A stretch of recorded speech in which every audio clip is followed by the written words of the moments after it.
Holy crap. People persist in doubting the evidence. Don't run and hide. Don't be afraid. Don't turn away any longer. The truth will set you free. You're listening to Jimmy Church Fade to Black.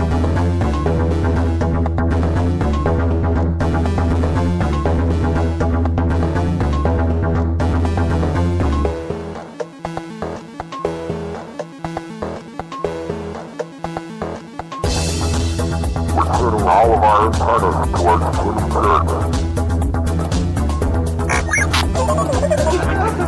And now, your host, the captain of conspiracy, the prince of paranormal. This ain't your daddy's radio network show. This is Jimmy Church, Fade to Black.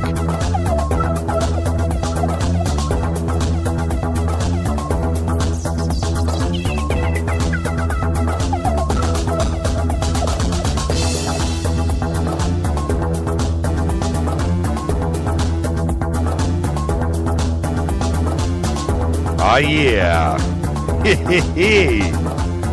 How you doing? How you doing? How you doing? All right, let's go. Let's get this cracking. Fade to Black. Bespoke radio for the masses. Today's Monday, February 9th. 40 days into the new year. 325 days left. That's it. Wow. Live from the truthfunders.com studios right here in Burbank, California. Do you have a book, expedition, invention, or paranormal documentary you need to get funded? Go to truthfunders.com. Truthfunders, the #1 source of backing your project into the fringe. All right, I'd like to welcome everybody listening all around the world, all across the United States. Hither and thither, to and fro, back and forth, up and down, east and west, north and south, far and near. Welcome. This is Fade to Black. For KJCR and the Game Changer Network, I am your oh-so-humble host, Jimmy Church. What is cracking, everybody? Big salute to the proud men and women in uniform all around the world, fighting the good fight for us, defending that right of freedom of speech. For without them, there is no me, there is no you, there is no us, and you could not hear me right now. I need you to think about that. Oh, man, I'm fired up. Love Mondays. Spent the weekend at the Conscious Life Expo. Yeah, you saw the pictures. If you haven't seen them, just go over to Facebook. I think we got some up on Twitter, too. Had a great time. Hung out with Mike Bear all weekend, Wowo and I. Jason Martell had a great time.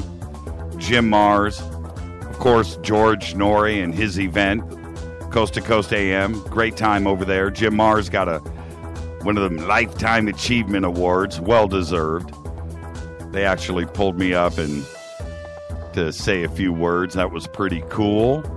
And it was all about, Jim Mars. I gotta say, it was a great time. Great time. The list is long with all the people that we hung out with, but we just had a marvelous time all weekend. We were away from Twitter and YouTube and Facebook and the website and this show in general. It was all about Conscious Life. Great time down there. Serena, Quicksilver, good time.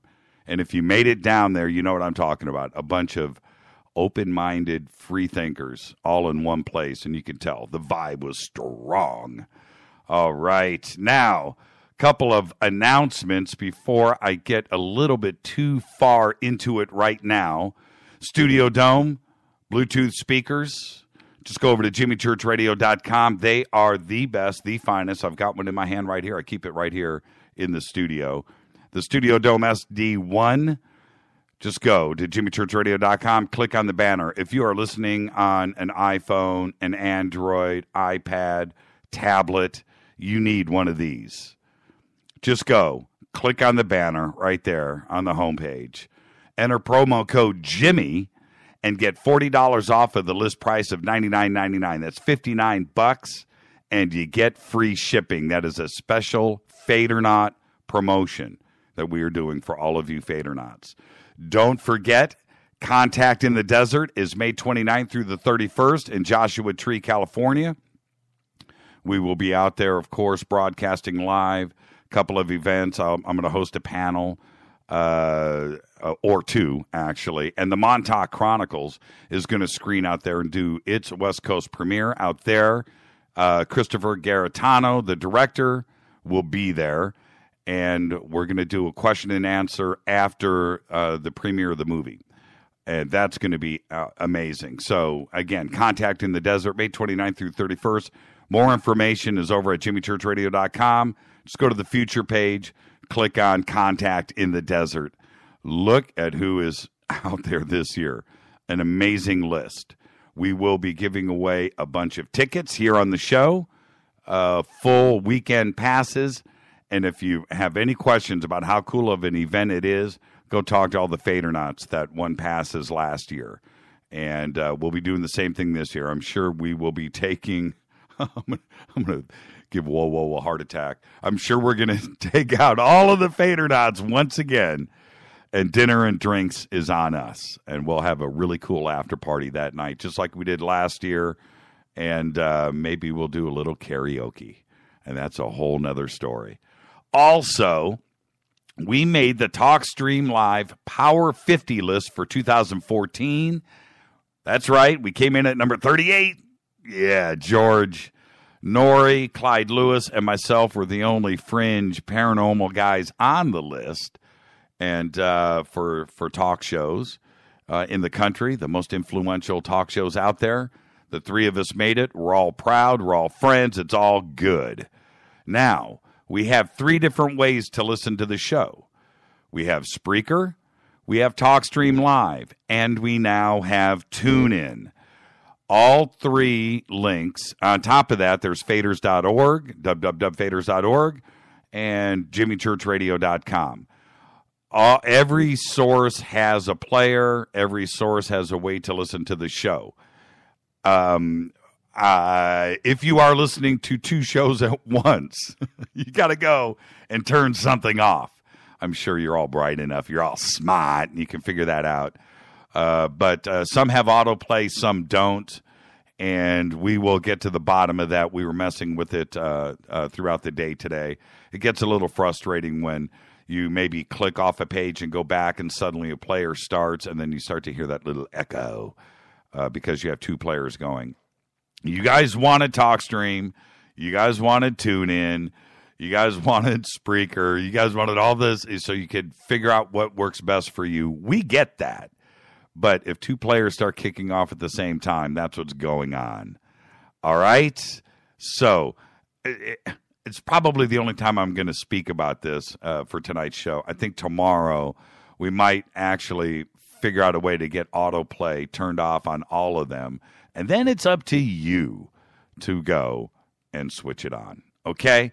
But it does get confusing because you can go to TuneIn and play the previous night's show or whatever is there. You can probably do the same thing over TalkStream Live. I'm guessing on that. And you can certainly do it on our page. Okay, so if it gets confusing for you, shoot us an email and let us know that you just want all the autoplays off on everything and you want to make your own choices.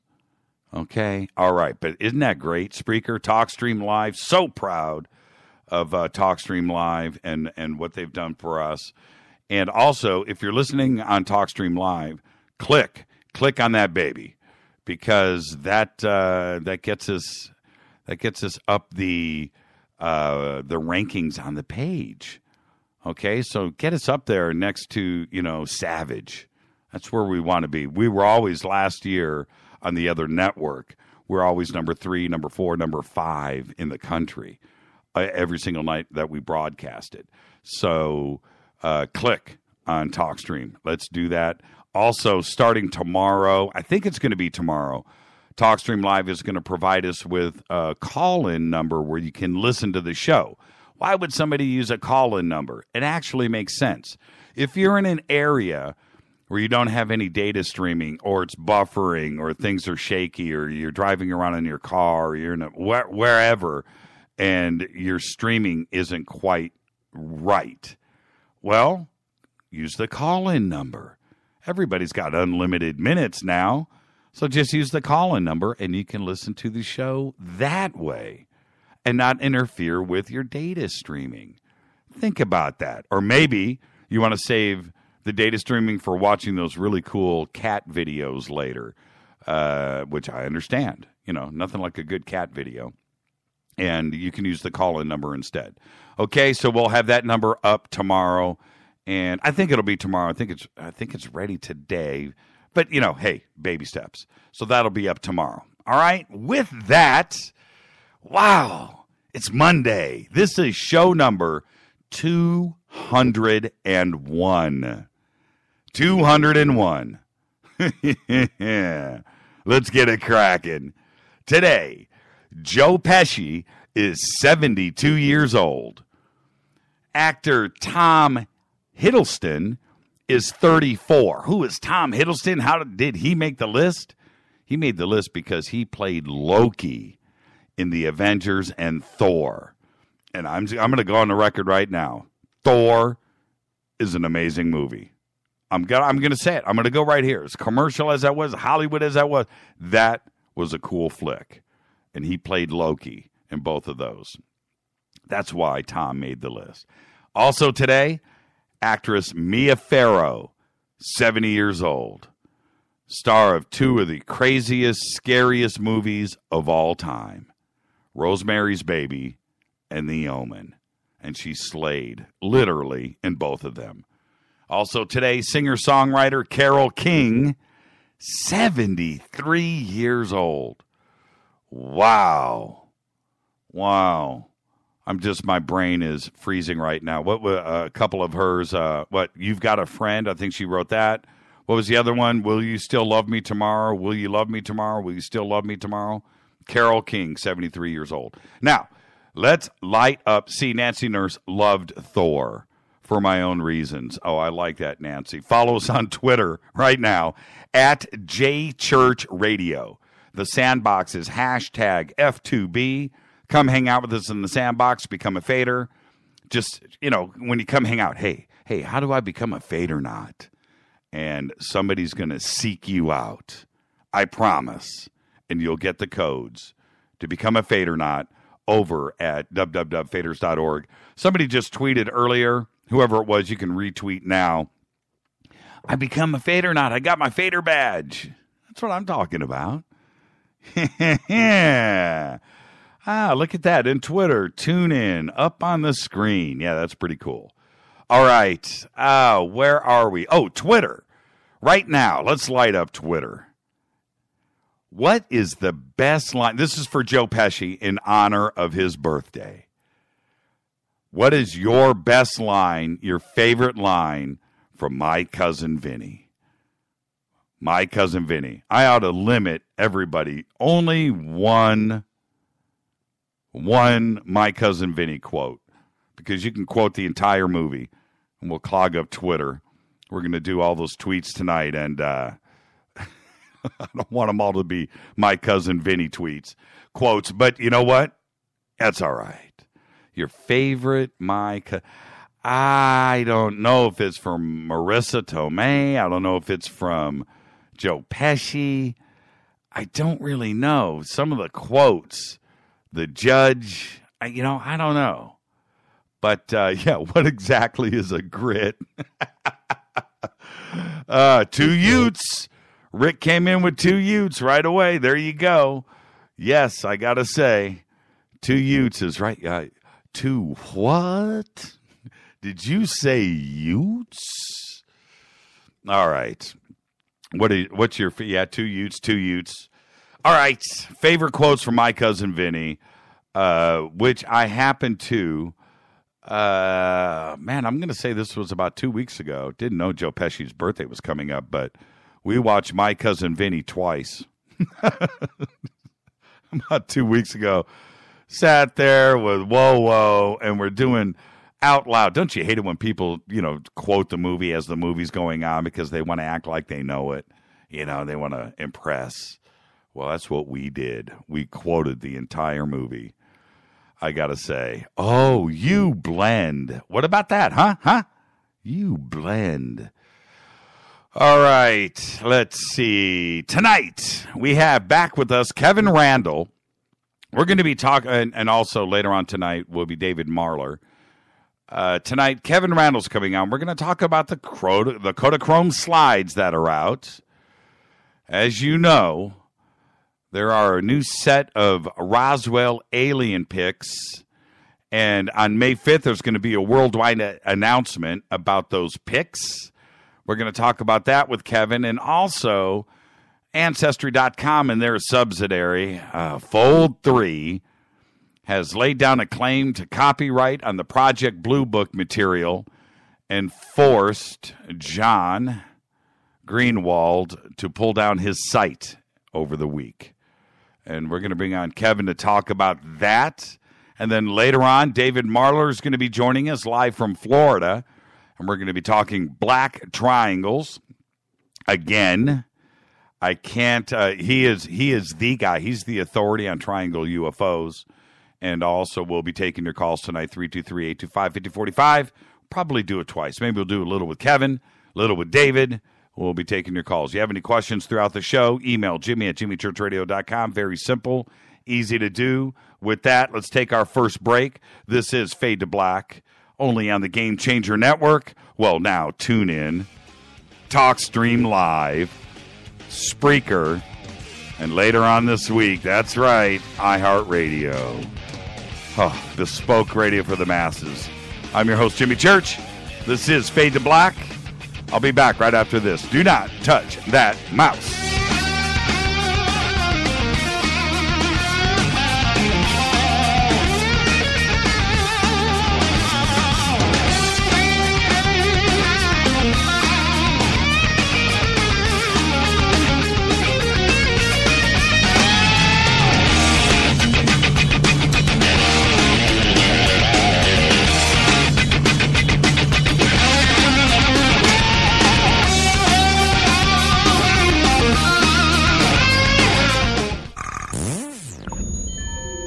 You're listening to Jimmy Church, Fade to Black. What's up, revolutionaries? It's me, Jimmy Church. Do you have an IRS or state tax issue?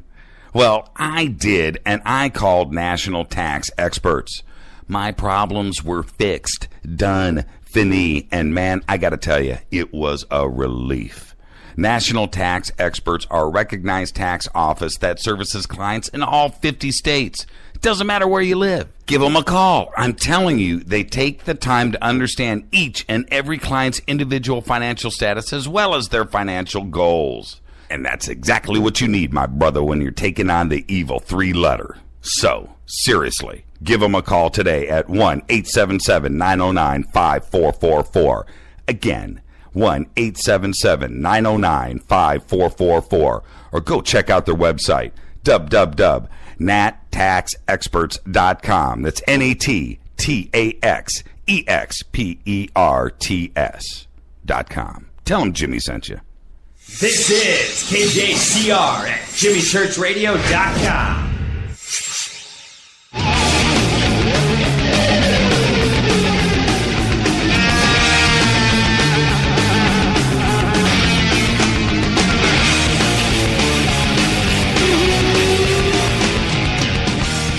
All right, welcome back, Fade to Black. Bespoke radio for the masses, only on the Game Changer Network. Tune in, TalkStream Live. Welcome, everybody listening around the world. Follow us right now on Twitter at JChurchRadio.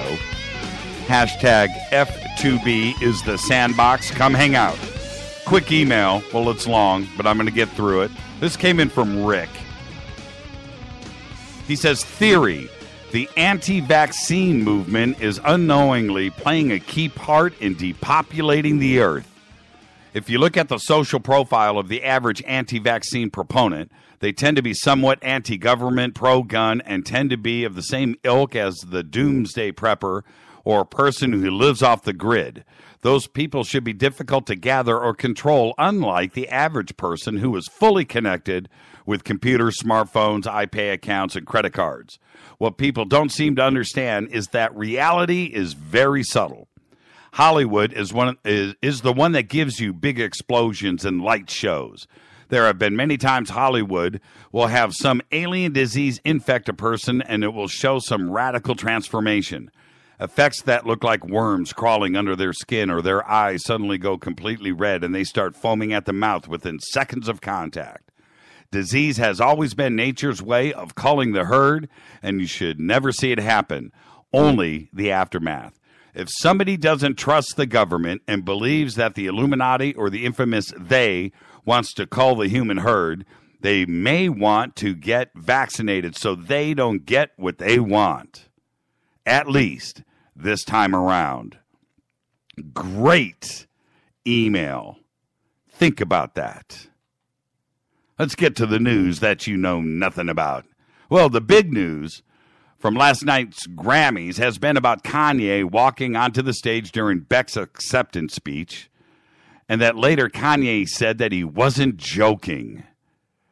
But that's not the big news out of Grammys yesterday. The big news, Tenacious D won a Grammy for Best Metal Performance. Now, I love Tenacious D. Funny stuff. And metal plays into their stage show. But they're a comedy act. I find it offensive.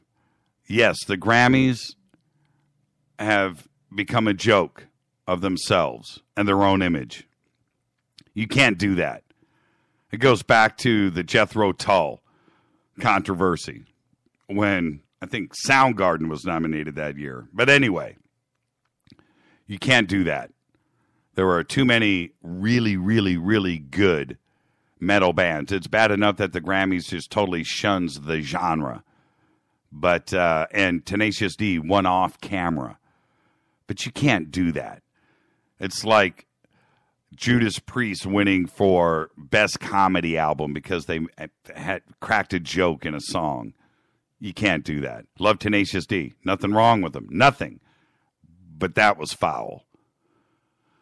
Also, all week, by announcing a leave of absence for several days, I'm putting that in quotes, Brian Williams started a ticking clock that will end with or without his return to the NBC Nightly News.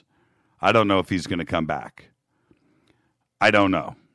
It sends the right message that he stepped down. A growing number of people right now inside NBC believe that he won't be able to return, and I don't think so. But to me, well, let me throw this out there. On Monday, the preliminary Nielsen ratings came out for last week's Nightly News, and they suggested further trouble. Williams had been beating his main competitor, ABC's David Muir, all week, including Thursday, the day after Williams apologized. But on Friday, once the scandal had become bigger national news, ABC won by more than 300,000 viewers aged 25 to 54, the key demographic, and almost 500, that's 500,000 total viewers. But it's not about Iraq or Katrina. It's not. It's about what I talk about on this show every single day. When it comes to mainstream media and those news outlets, they need to have trust.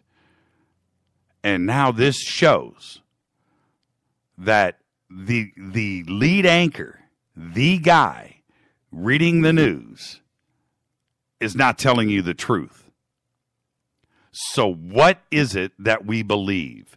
And if you can't vet and check out the guy in the chair to make sure that he's being straight with the audience, what can we trust on any network? I'm completely offended by Brian Williams. He needs to resign. He honestly needs to step down. I don't know what to believe. I say it all the time on this show. Take the news, flip it over 180 degrees, and then you're looking at the truth. No matter what it is. This comes out, and for all of us, it's like, aha, I told you so. The U.S. creates nearly half of the malicious mobile applications offered through Google Play and the Apple Store. That's right. According to a mobile security company, the finding upends conventional wisdom that Asia is the top developer of such apps. Over 42% of the dangerous apps were published in the United States, according to a report by Marble Security. The company, which offers a mobile security cloud service, analyzed more than 1 million apps available on the North American versions of the Apple App Store or Google Play that do not require a jailbroken or rooted device, meaning they were not designed for modified devices. Think about that the next time you go and click on the App Store or Google Play.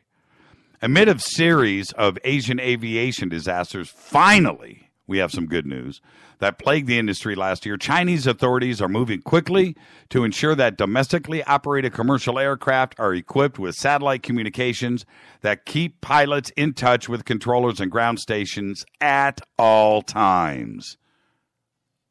At the same time, U.S. regulators here are also stepping up efforts to improve air-to-ground tracking and communications and will mandate that sophisticated new positioning systems be installed by what? 2020. Not next month. 5 years from now.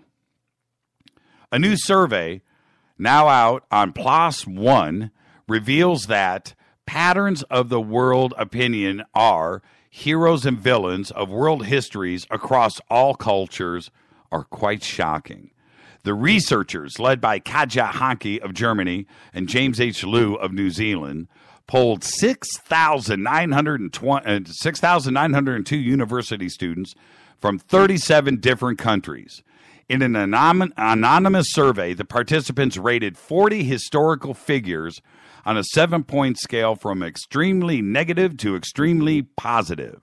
Overall, Albert Einstein was rated most favorably. Mother Teresa came in at number 2, followed by Gandhi, Martin Luther King, Isaac Newton, Jesus, Nelson Mandela, Thomas Edison, Abraham Lincoln, and finally Buddha at number 10. How about the villains?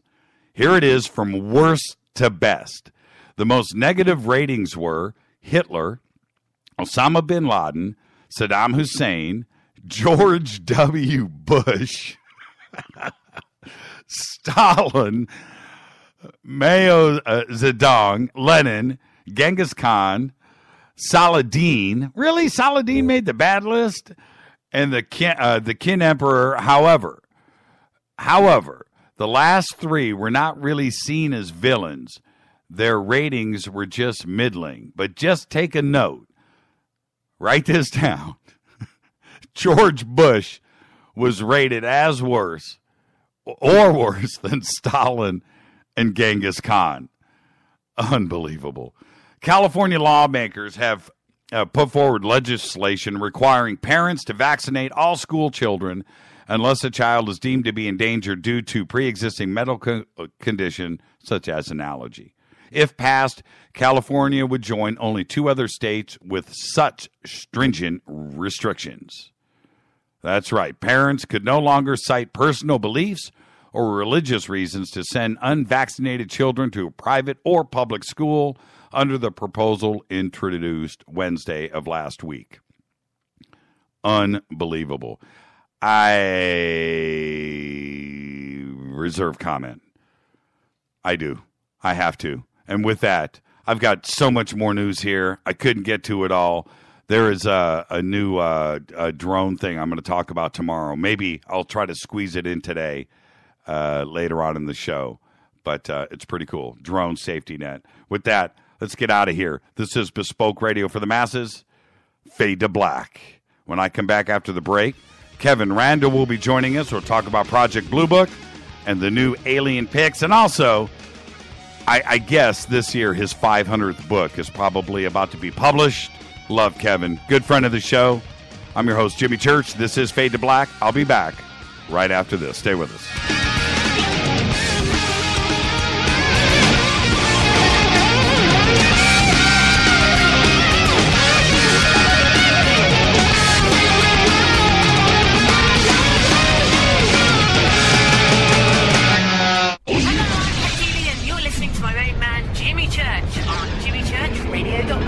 My name is Nick Dominguez. Hi, I'm Rex Dominguez, and I listen to JimmyChurchRadio.com.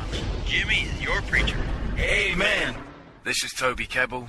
You're listening to JimmyChurchRadio.com. Don't hurt me, Jimmy. I'm only little. Hey, I'm Adrian Grenier. And this is Ari Gold. We're of the Honey Brothers. Yes. We are of the Honey Brothers. Hey, I'm Adrian Grenier. And I'm Ari Gold. We're the Honey Brothers. And you're listening to Jimmy Church. The Revolution. KJCR. JimmyChurchRadio.com. Despite popular opinion, reading a book will not make you smarter. But listening to Jimmy Church will.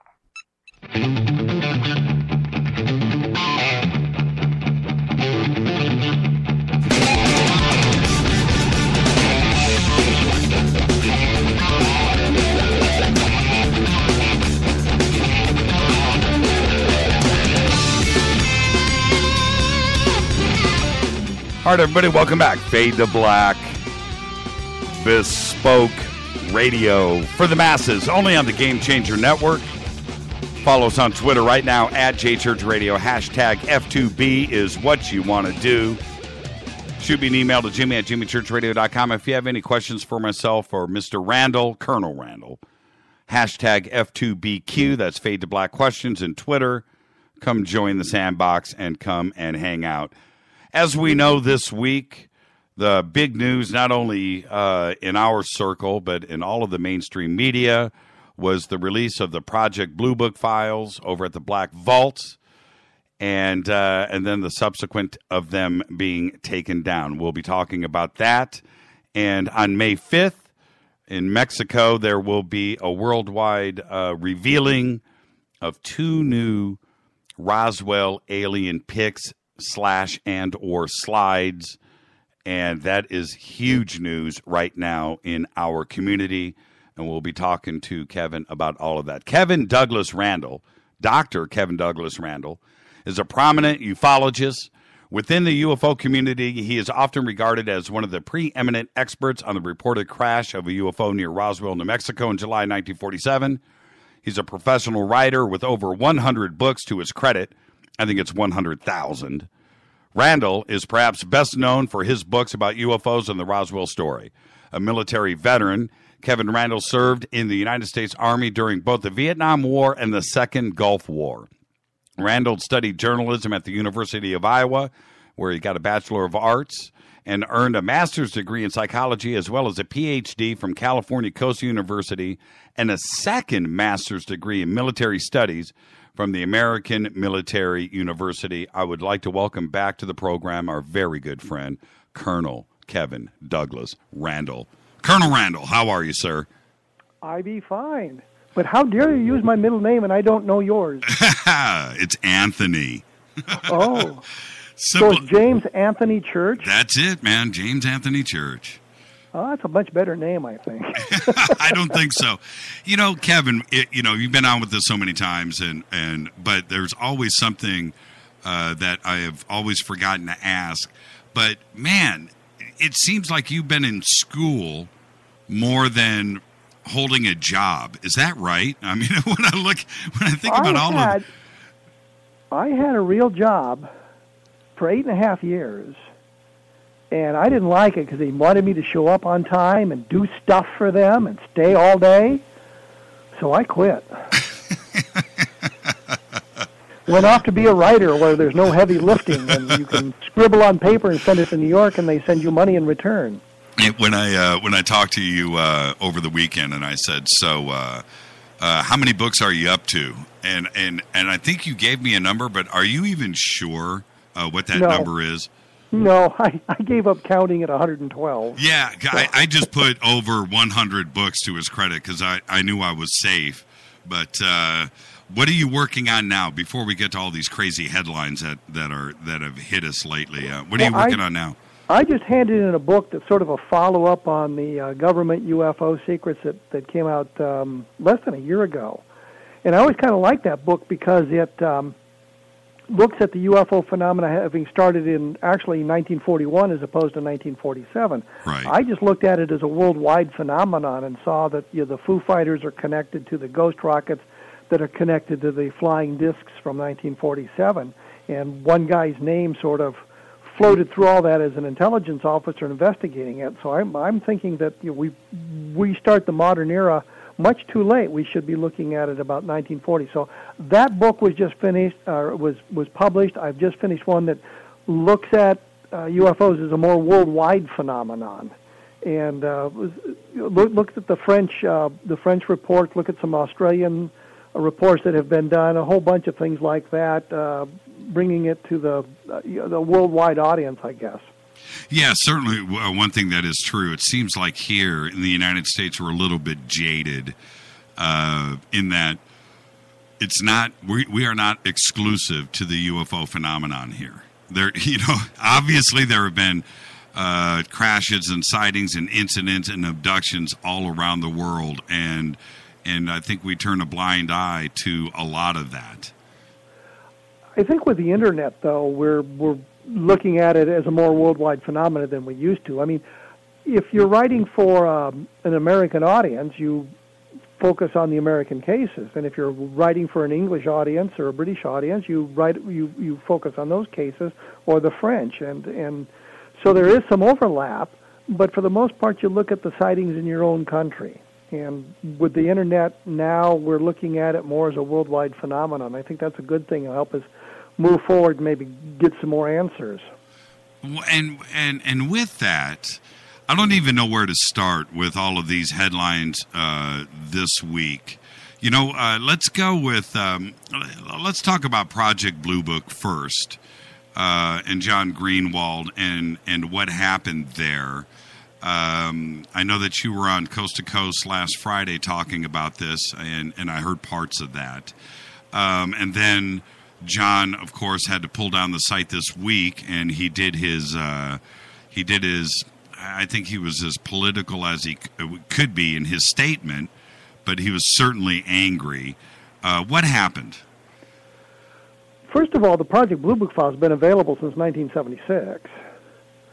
And the interesting thing is, when I was in ROTC, an Air Force circular came around, and they knew of my interest in UFOs, and they showed me that, if you could go to Maxwell Air Force Base, you could read the Project Blue Book file. So what I did was call an editor that I'd worked with at one of the UFO magazines and told him I could get in the Project Blue Book files. I didn't tell him anybody could get in the files who happened to go to Maxwell Air Force Base. I just said I can get into them.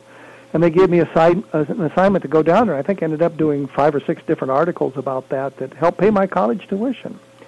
But then they moved them to Washington, D.C., and Jack Webb, who's going to do a program called Project UFO, paid to have them all microfilmed, which was a real boon to UFO researchers, because for $10, at the time I think it was $10, you could buy a roll of Project Blue Book. There's 96 rolls that you needed to have for a full collection.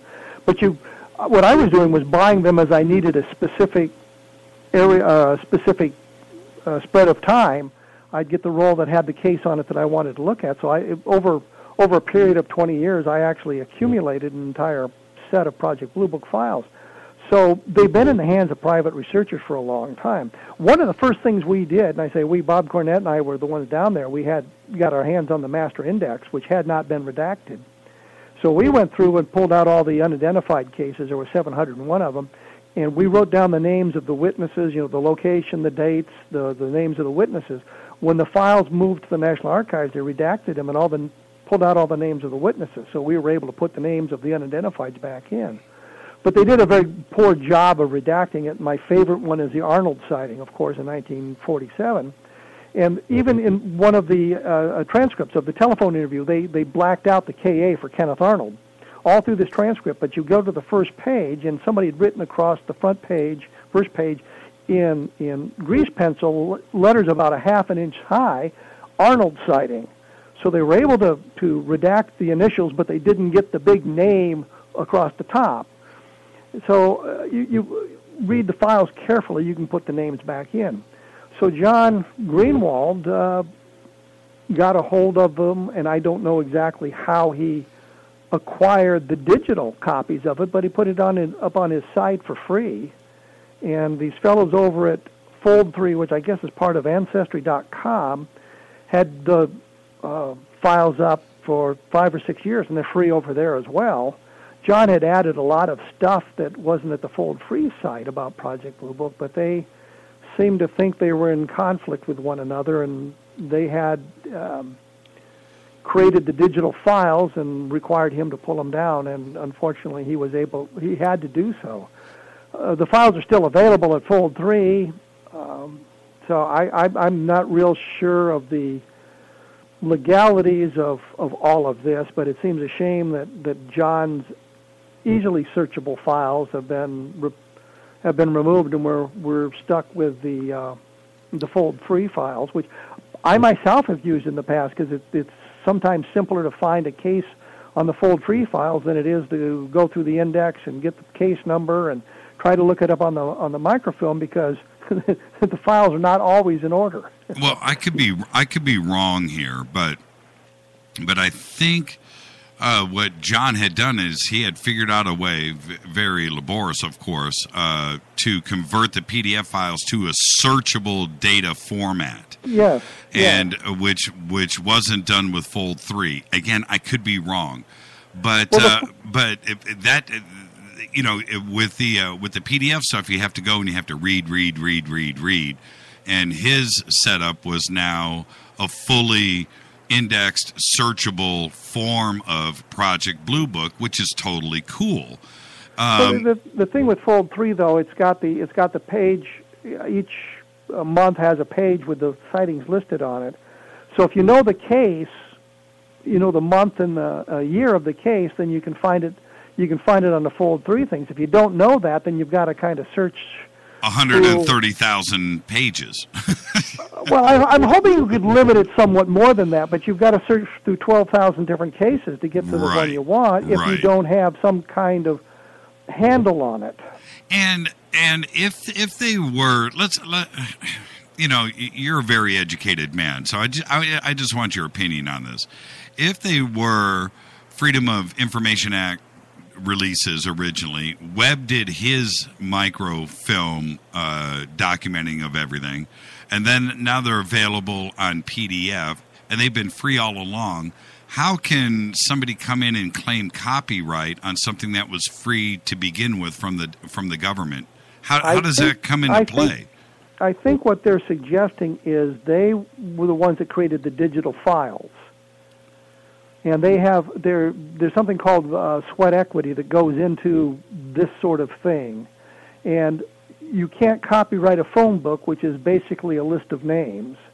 But if you digitize it and you use your intellectual property to digitize it in some fashion, then you can copyright that specific material. So the Project Blue Book stuff is available. NICAP.org, I think, has much of the Project Blue Book files on their website as well, but they did the scanning and the digitizing themselves. And I don't know what Fold3 claim against John was or how he gathered his information, but they seem to think that he had data mined their site, and they didn't like that. But it's free at Fold3, and John on his site had put up that this is Fold3 is a place to look for this stuff, so he was directing them from his site to their site as well. So I really don't understand the problems, but I know that if you've got a corporate entity with corporate lawyers on board and you go after an individual, the individual is going to lose simply because he can't afford the legal talent to defend himself. That's right.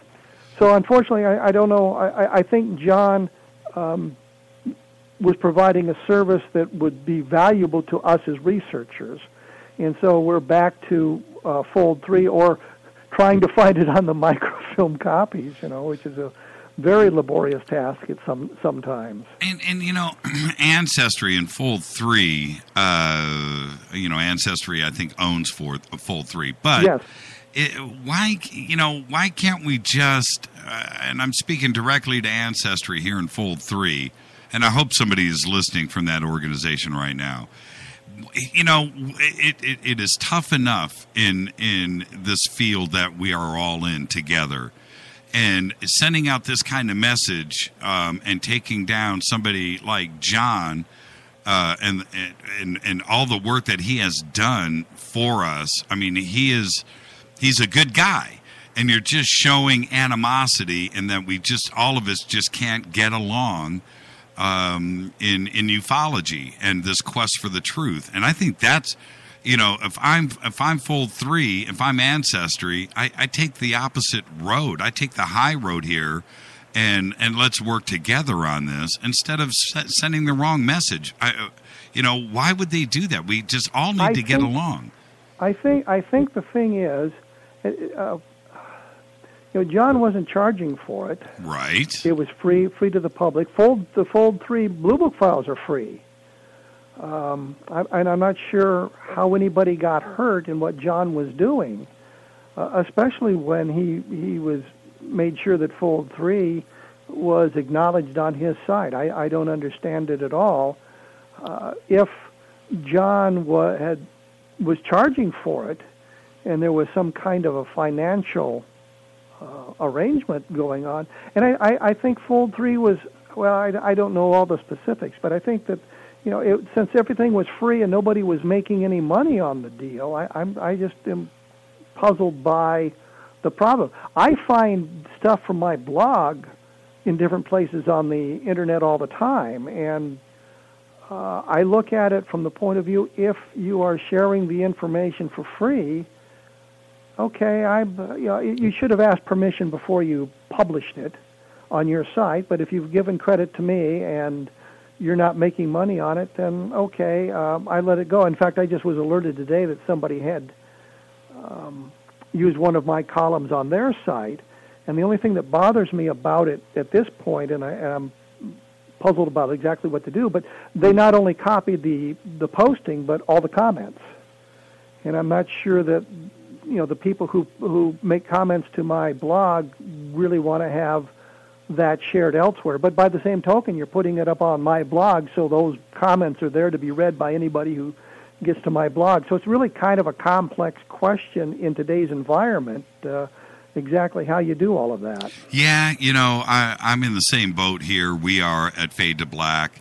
There are quite a few people out there that have taken our broadcast and reposted them on YouTube on their own channel, took the audio and posted up, and then, for their clicks. And, I've seen them. They have ads running in those YouTube videos on my content, and it's right there with different photographs or different graphics up, and they'll put, a disclaimer that, this video is Jimmy Church, and they'll put that in there. But unless I run after every single person and search YouTube all the time and lay out copyright claims, which I would spend, or people would spend the whole day doing every single day, I just decided, enough of that. I don't care. I've got sort of the same problem with videotaped interviews that I've done with Roswell witnesses. And it's my videotapes, and I've shared them with people, other researchers, and I find that stuff on YouTube as well. Yep. And so what do you do? What do you do? Do you you could be a creep and tell them to take it down because right. it's your material and you gathered it and you spent your time and money to do it. But by the same token, most of that stuff is now out of date, meaning simply that we've moved beyond that, and that was some of the earlier stuff that we had done, so that it doesn't really harm me by leaving it up, and it might do somebody else some good. So yeah, I'm kind of the same boat. Do I want to force copyright issues on that and have it pulled down, or do I want to just let it go? Yeah, I'm in the same boat. And when I look at somebody that's, got a YouTube video up of my material with commercials running in it, okay, they've got 3,000, 4,000, 5,000 views. They probably made $5, $10, $15 on it. Do I care about that? No. But anybody that does that morally, that is, literally pulling down somebody else's material and putting it up and then throwing commercials on it as if it was their own and they put all the work into it. You know what? They need to deal with themselves on a moral issue. I'm not going to be part of that and be judgmental. It's not my position to do that. But, when somebody does that, then they have to deal with, karma throughout life, because if you're throwing negative vibes out there, well, then, you know what? Things tend to come back in a funny way. Well, there's also this attitude that we sort of owe it to them. And it doesn't matter how much money I spent, how much work I put into gathering this material, they seem to think they have a right to it without having done all that work or spent all that money. That if I write a book about UFOs, well, I'm just in it for the money. That's my only motivation. And yet, I've put stuff up on Amazon.com on ebooks. There's stuff up on there where I make virtually nothing, but I thought the information was interesting enough to put out, so you get it in my words as opposed to somebody translating my words into something else. So. Are you on Twitter, Kevin? No. Why? I'm trying to stay away from that. No. Hey, you know what? Twitter is going to be big. I don't know if you know. It's going to be. All right. Somebody just tweeted, "Hey, man, we all need to go follow Kevin on Twitter. What's his handle?" But you're not on Twitter. No, but the thing is, it seems to me every time you turn around, some dummy has made some stupid comment on Twitter and found himself in all kinds of trouble. Yeah, well, then just don't say something dumb. Well, you have to wonder about some of the people saying these dumb things on Twitter. And the thing is, Jerry Clark once gave me a piece of advice. He said, there's the letter you write and the letter you send. Right. Meaning you're in a fit of anger and you write this letter, but you don't mail it right away because there's stuff you need to do before you can mail it, and you have a chance to kind of cool down and think through the process again. But with Twitter, you write in the fit of anger and you hit send, and that's it. You're done, pal. Yeah, you're done. You're done. You can bring it down, but by the time you delete, somebody's already got it. And there was a thing on the Newsroom, which is the HBO program, and the digital maven put up some kind of a snotty comment, and she said she took it down in 27 minutes, but she was there at work waiting for it to appear, that somebody had seen it, and eventually it did, and she ended up getting fired for her comment. She realized, 27 minutes later, that was not the smartest thing I'd said. Yeah, and it was like a funny comment too. It wasn't all that outrageous, right, except you could see why it would offend some people, and it wasn't really a smart thing to say. And so there's an immediacy there that doesn't allow you to rethink things. Why do you think mainstream media grabbed on to John Greenwald last week when he put this up? He was on Good Morning America, I think, or the Today Show. He was on the nightly news. This thing went hardcore. It's strange what the mainstream media grabs onto and not. That was strange that they grabbed this story like this was new news when in actuality it had been up on the net for a long time. Fold 3 had it up for 8 years. Yeah. And the thing is, it's like the Air Force just dumped all these files on the public. No, they didn't. They dumped them in 1976, for crying out loud. This is not new. And I think that they saw an immediacy there with what John put up, and they didn't bother to hit Wikipedia or look to see if somebody else knew anything about it. They just said, "Oh my God, we've got all these UFO files. Isn't this great?" And all they had to do was type Project Blue Book into a search engine, and they would have seen all of this stuff about Project Blue Book and realized that this was really not a big story, that John had just made another, just put them on a different website that made them easier to search as opposed to just releasing all this information. And that was the thing that annoyed me about it. I did something on my blog about it, but I wasn't mad at John. I was just mad at the mainstream media for being so dumb about it. Sure. And is it because there's like a generation gap out there that in modern journalistic circles today, where they don't know the history of the provenance of not only ufology but of Project Blue Book. And anybody in ufology, we all know, we all start with, Project Blue Book is Ufology 101. That's where you start on your journey down this whole thing. But it's not. It's just not Project Blue Book. They don't know the history of anything, and they don't bother to vet the stuff. They don't bother to look at the stuff. Right. They just run with it. I am appalled at the headlines I see on the internet and the news services. I think did you hire junior high kids to write these stories, because they clearly don't understand English.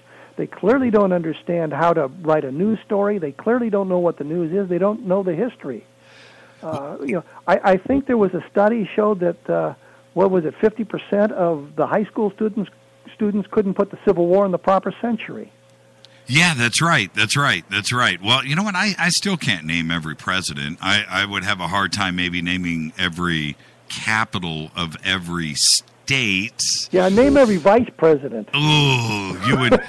Can you name any? Well, let's see. There's Biden still. Yeah, right. I could probably, getting before Kennedy, things start to get a little clouded for me. I have no idea who was the vice president behind Eisenhower. I don't know. Nixon.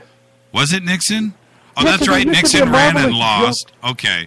There used to be a marvelous joke about a guy that had gone into a coma in the 1950s, and he woke up in the early 1970s.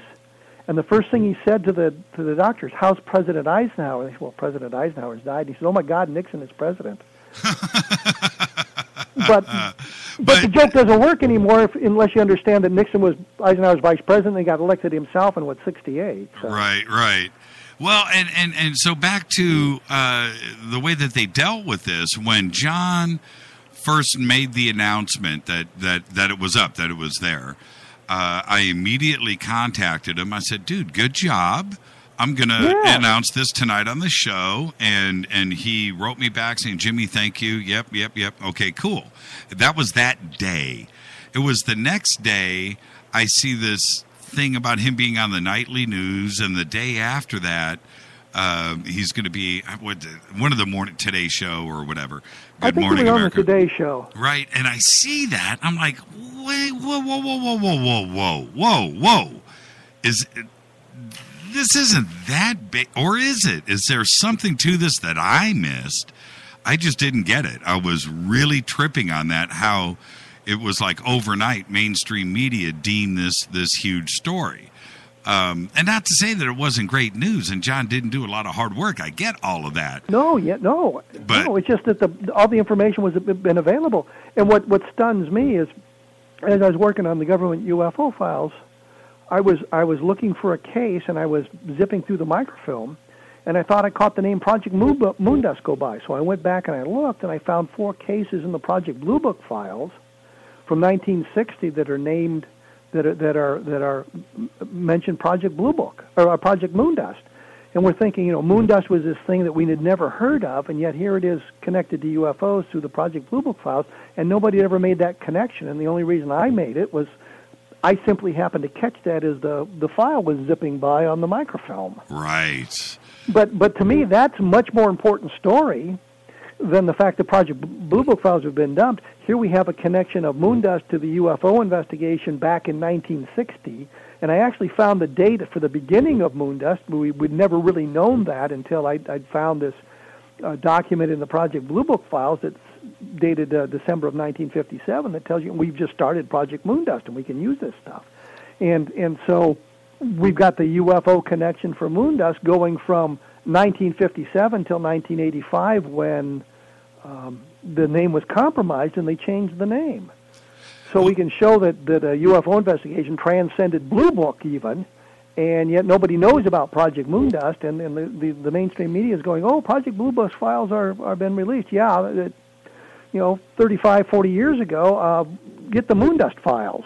Well, the other thing that this is my corrupt mind, but I was thinking that maybe Ancestry Unfold 3, because John got all of the limelight on this, and he didn't, in all of this publicity through all of this, which, it's clicks on websites that just went through the roof, I can only imagine. Yes. But that he didn't, that Fold 3 just didn't get mentioned in all of this massive media that was out there, and Fold 3 got neglected. Maybe if Fold 3 was mentioned in all of this, and the mainstream media did their vetting and knew that they should have, mentioned Fold 3's involvement in all of this, then maybe it would still be up and John would be in the clear today and everybody would be happy. But maybe that was part of it too, and egos just came into play. Whoever ran Fold 3 just blew a gasket. I think it's part of egos. When the first book that Don and I'd done on the UFO crash at Roswell, we had one guy who actually counted the number of lines in the acknowledgement to him and that of other people, and complained that he didn't get as many lines as some of the other people did, and he didn't know what they had done for us. I'm thinking, who the hell counts lines in an acknowledgement? I'm thinking if somebody acknowledges me in a book, I'm happy with that. I don't need to worry about where my name was placed, or I didn't get first mention, or my name wasn't bigger than the others, or any of that stuff. I'm just delighted to be mentioned. That's it. Oh, that is so true. Let's take a quick break. When we come back, we'll talk to Kevin about this crazy situation. Hey, Kevin, did you see my picture? Yes, I did. Pretty impressive, huh? I thought the alien looked a lot better. Okay, let's take a quick break. When we come back, we'll talk more with Kevin Randall about the new slides, images with the new Roswell alien pics, soon to be revealed in Mexico. I'll be back right after this. I'm your host, Jimmy Church. This is Fade to Black, back in 2.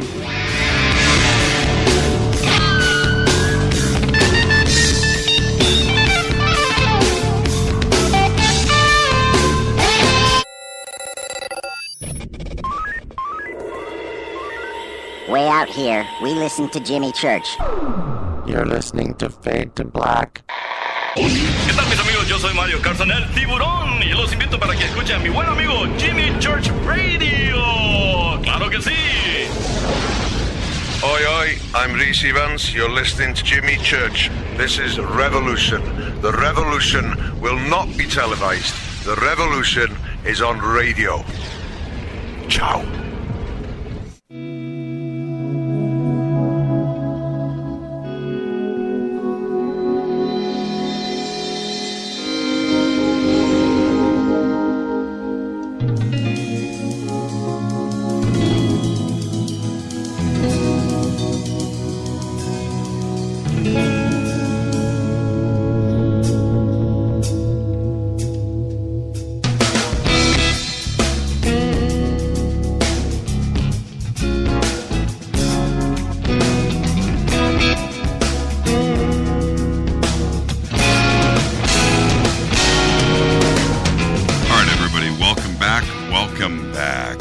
Fade to Black, Bespoke Radio. For the masses, I'm your host, Jimmy Church. We are talking with Kevin Randall.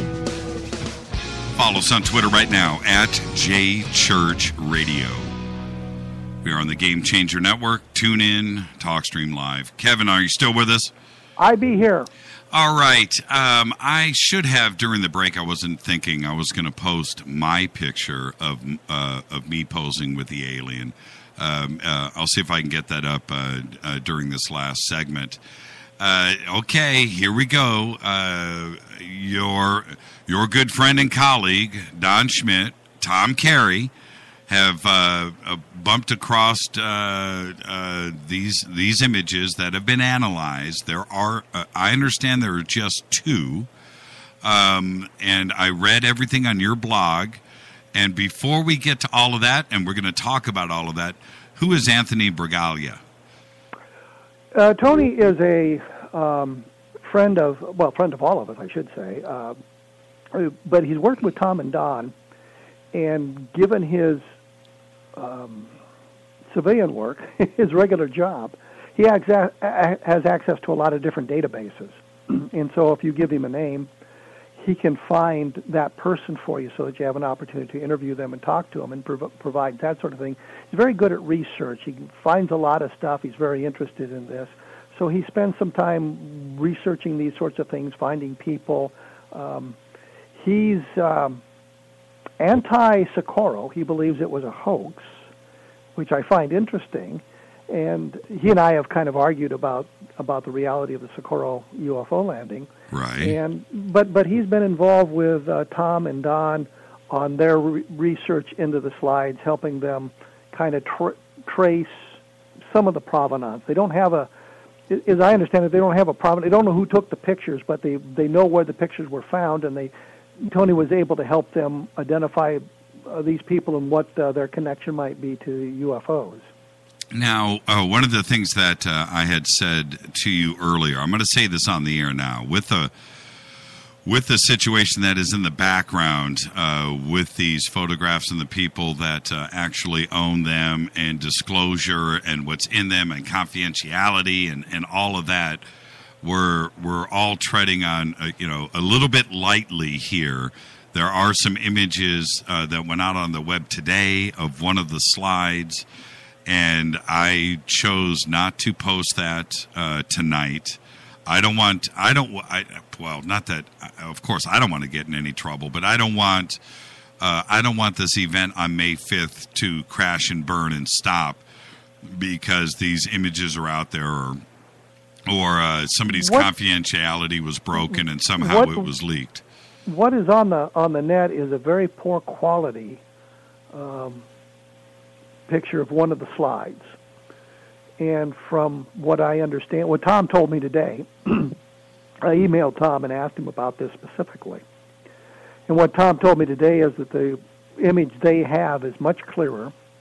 It's a color image, and you can see a lot more detail in it than you can on the image on the internet. But this is one of the images, and I guess the other slide is a better slide too. So it's a better slide than the one that's on the internet. So you get kind of a look of what it is. You get to kind of see what's going on, but it's not a very good image. It's not a very clear image, but it is an image from one of the slides. Maybe it's third or fourth generation, or a screenshot of a screenshot, or something like that. So it's not a good image to allow those of us who have not seen the slides themselves. We can't draw a lot of conclusions from this specific slide. It just gives us an idea of what they look like. Yeah, and you know what? That slide also, you started to go there. I was going to let you go there, but you pulled back. What that slide is doing, it clouds the jury pool because it is not of high quality, and It like you just said, it's an image of an image. It looks like it's a capture of a screenshot of a video. It's like third, fourth generation remove on probably a cell phone camera, which it degrades it even further. And so it clouds your judgment. And, I don't know. Some of the cell phone cameras are awfully good. Oh, see, why do you got to do that, man? I'm just saying. I'm kind of happy with the camera in my cell phone. That's all I'm saying. Now, how are you and you, Tom, and Don today? You guys are friends, right? Yes. Okay. But this is something that they came up with. I have not really been involved with it at all.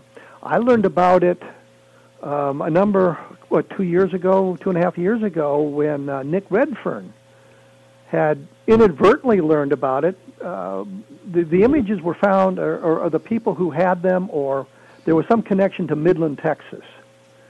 And so there was somebody in Midland, Texas talking about this, and somebody overheard him and called Nick Redfern and told him about it, and Nick Redfern did some work on it, and some of this information was published. Well, I was caught kind of flat-footed by this because I had no idea. So I talked to Nick Redfern, and then I talked to, I talked to Tom, I guess it was. And Tom said, yeah, that they knew about it, but to get permission to look at the slides and investigate them, they had to sign a non-disclosure agreement. And so I said, well, if I go any further in this investigation, then it may get back to the owner of the slides, and it's going to queer their deal because he's going to think they told me. And they didn't tell me. I learned it from a different source. So I just backed out completely. I keep getting hammered. People are saying, well, Randall's into this up to his neck. I don't. You guys know as much about it as I do. I published everything I know on my blog at this point now, but I did not do a lot in the beginning or say much about it simply because I knew about the non-disclosure agreement and I didn't want to screw up their investigation. They were handling it. Tom was involved. I trusted Tom to do it right. So I backed out of the whole thing and let them run with it. And they shared with me periodically some information, but I was not involved in the investigation. I had not seen the slides. I had no idea what the image looked like until today. Well, and the reason why I'm being so direct with that question, about your friendship, because I'm friends with those guys too, and I really, really, really want this to go well. I don't want this to go bad. I don't want this to be the alien autopsy film.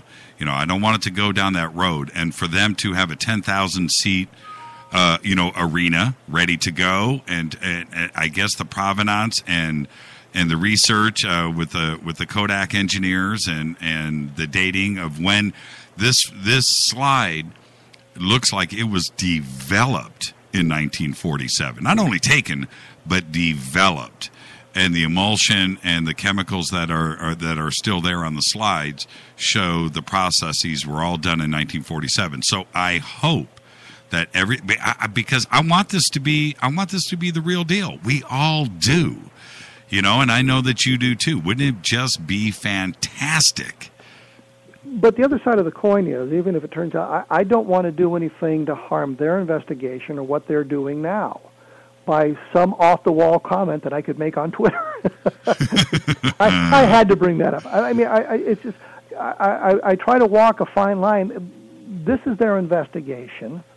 I'm not sure exactly everything they've done. I've seen the same thing everybody else has. Adam Dew, I think, put up a 3.5-minute YouTube video that is linked on my blog, as is comments by Tom and comments by Don.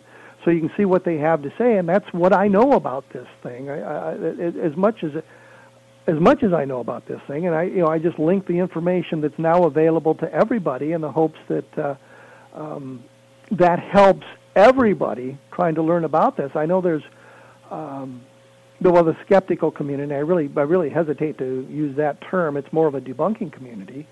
Are up in arms over this thing right now, and I've kind of got the attitude is I don't know everything that they've done in their investigation.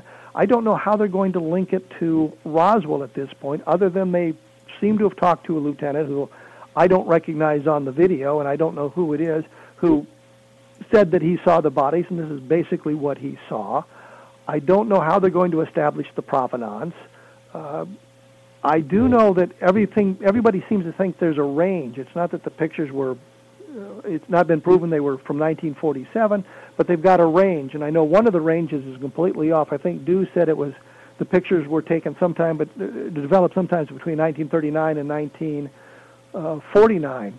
Well, the Kodachrome film didn't exist.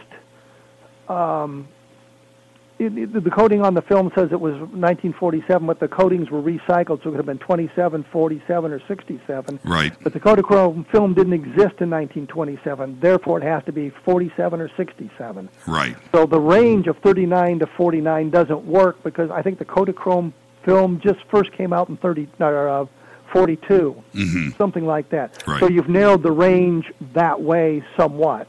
But I don't know everything that they have. I don't know all of what they're going to present in Mexico, and I can sit here and say, well, to me, there is no provenance for it. You cannot prove who took the pictures. I don't know that for sure. All I can tell you is at this point, I don't know who took the pictures. It seems from what they said, they don't know exactly who took the pictures, but they know who owned them in the 1950s and so on. Right, which she was a prominent attorney. He was a geologist. They ran into, their circle was, some pretty prominent people, not only in the state of Texas, but also nationally. And apparently in this trunk, there were pictures of Eisenhower. There was a lot of I just said Eisenhower twice in one show. I've never said Eisenhower once in a show. So there was this connection of an upstanding, social context. One of the pictures of Eisenhower I noticed is backwards. The ribbons are on the wrong side of the uniform. So I don't know whether the person who posted to the internet got it backwards, or if it's mounted in the slide backwards, or what the deal is. All I can tell you is the picture is backwards because the ribbons are on the wrong side of the uniform. See, only you would know that, man. I think anybody who'd been in the military would have seen that immediately. but I mean, it's because there's another picture of Eisenhower, and you can see it's flopped. Okay. And so the ribbons are on the right side. Okay, whoa! Post my alien picture. I've got a very famous picture out there on the internet. It's very rare. This is a rare shot. This is me with an actual alien, very similar to the the new alien slides. Now let's go back. Well, let me. I just want to say one thing because I just happened to think of this. If you remember, in the 1997, I think it was, Penthouse magazine ran a story about they had exclusive pictures of the Roswell alien. Yes. It was the alien created for the movie, the Showtime movie, Paul David's Showtime movie, Roswell. And that particular alien was on display in the Roswell Museum. I've got pictures of me standing by it. And people would look at that and go, you could tell somebody, hey, this is me. But the thing is, Penthouse published it as, we've got the real pictures. Real pictures. I bought that Penthouse. Yeah, it's one of the few I bought too. That's because right. of that story. I did. So I guess he did his he did his thing because he got us to buy the damn magazine. I actually argued with Bob Guccione on a couple of radio programs about that, and he was insisting it was the real thing. And it finally came down to the point. Well, how do you know that the people who made the alien didn't have the real pictures? And I said, because I was on the set. And I know how this stuff was developed. Right. We didn't have any pictures. We invented them based on descriptions of aliens that have been throughout ufology. Well, and let me ask you this: when you saw the one of the the same image that I saw today, what did you think about the context of the picture? Was it what you were expecting? No, it was not. It wasn't for me either. And the I know one of the things that Tom said was that the aliens, or the being, the creature, whatever it is laying on an army blanket. Well, the one that I saw was so badly degraded I couldn't tell that. But I also know that nearly everybody who ever served in the military has an army blanket.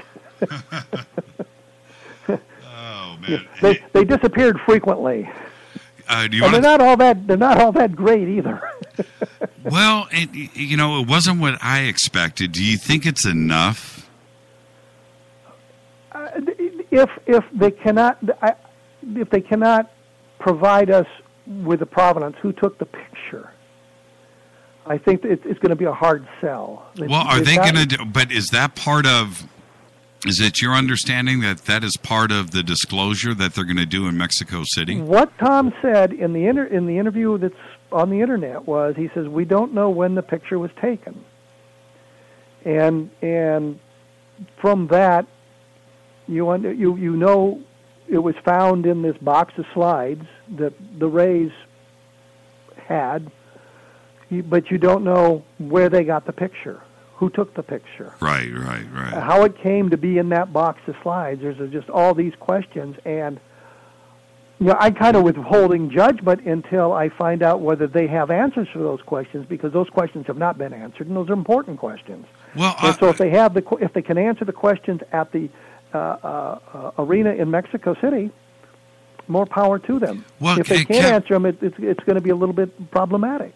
Kevin, before we run out of time, there's one thing that I want this question answered too.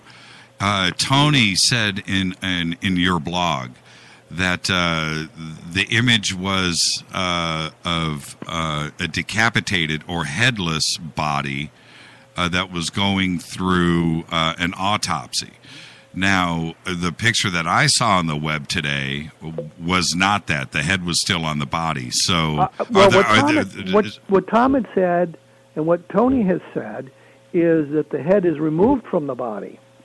And so the picture that I saw today, I always thought it, sitting off to the side slightly, but when you look at the better picture, you may see that the head has been severed. And Tom said in his interview that it looked like there was preliminary autopsy had been done, that the pleural cavity and the abdominal cavity had been opened and some of the organs removed.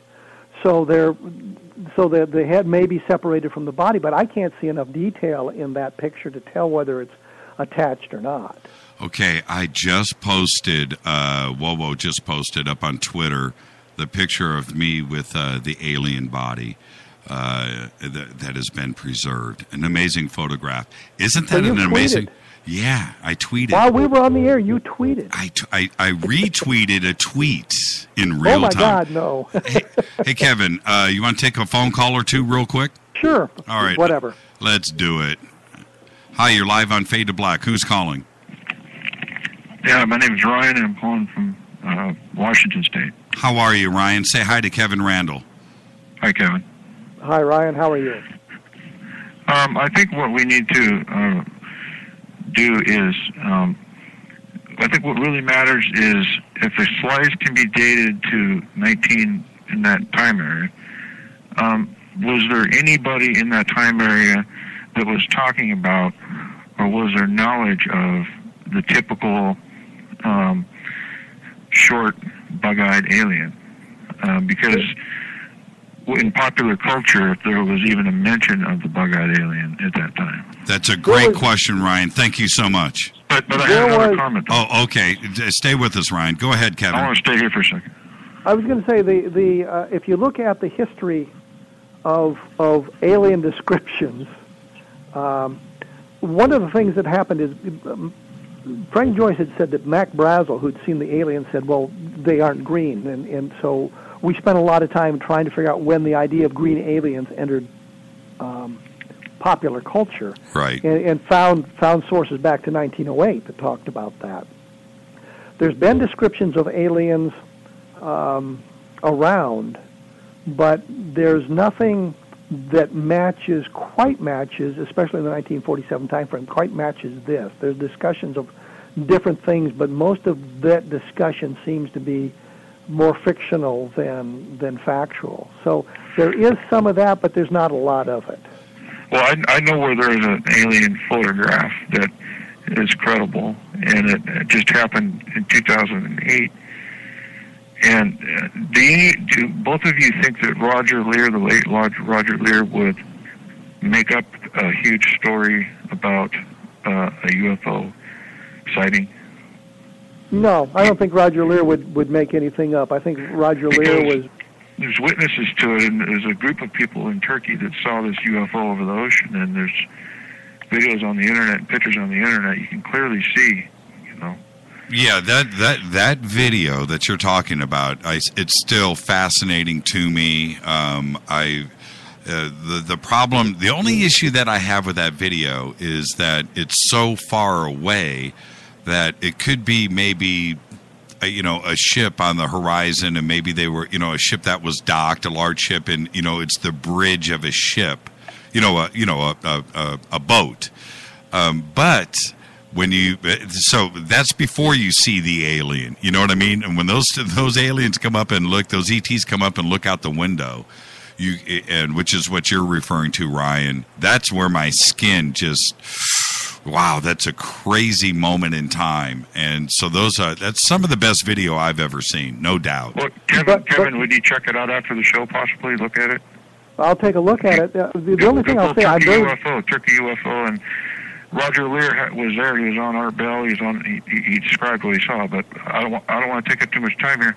I just want to say one more thing, that I think that the UFO community is jumping the gun too early by taking screenshots off the preview and This is the typical example of the UFO community eating its own. Yep. No, You I should just think- wait until the slides come out and then decide. Yep. The other side of the coin is Don and Tom have announced this. They put the stuff out there before they were out in the public arena, back when this thing first blew up. Yeah, I'm on board with you. I understand that they needed to do their investigation. They've now come forward and put this stuff out. Now it's fair game for us to look at this stuff and discuss it. They should have never put that preview on the internet, though. But you're right. But I'm with you that we need to wait to see exactly what they have and see it in its entirety, and that's why the May 5th presentation is important. Okay, thanks. Thank you, Ryan. Okay, thank you. Bye. Yeah, he is exactly right. That was a major slip up, I think, on Tom Carey's part and Jaime Maussan, and putting that slide up at that audience, because everybody's got a cell phone camera, and boom, look what happened. And now, like I said, you've totally contaminated the jury pool. You throw this case out of court. This was, like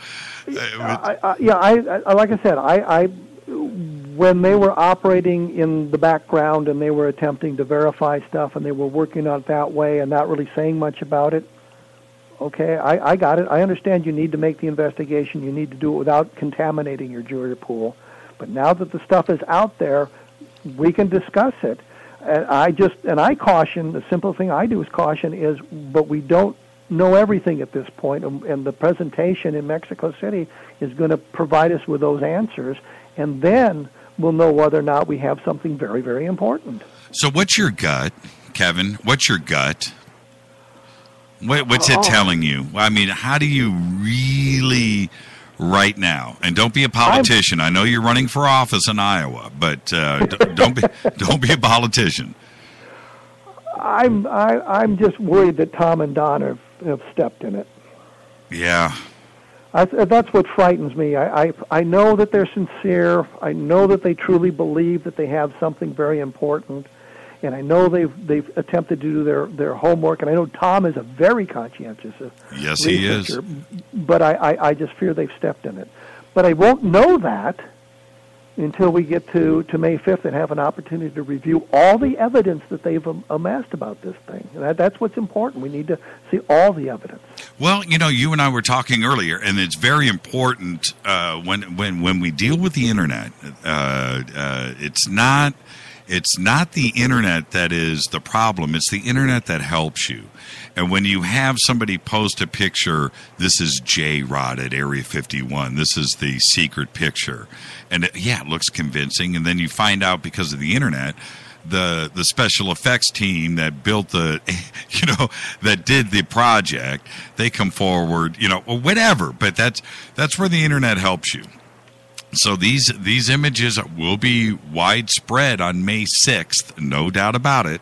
Well, they'll be much better than what we have right now. All we have is that really crappy photograph of what it looks like. And Tom told me today that they had a much clearer photograph where you could see the color, you could see the fingers, the digits on the hand, and things like that. And really, you can't see that on this photograph that they've were circulating today. And also the other thing that will happen, hopefully, because of the internet, is somebody's going to recognize those photographs, and somebody's going to say, you know what, I have the other 20, right? And yes, and this is how they were taken, and this is when they were taken.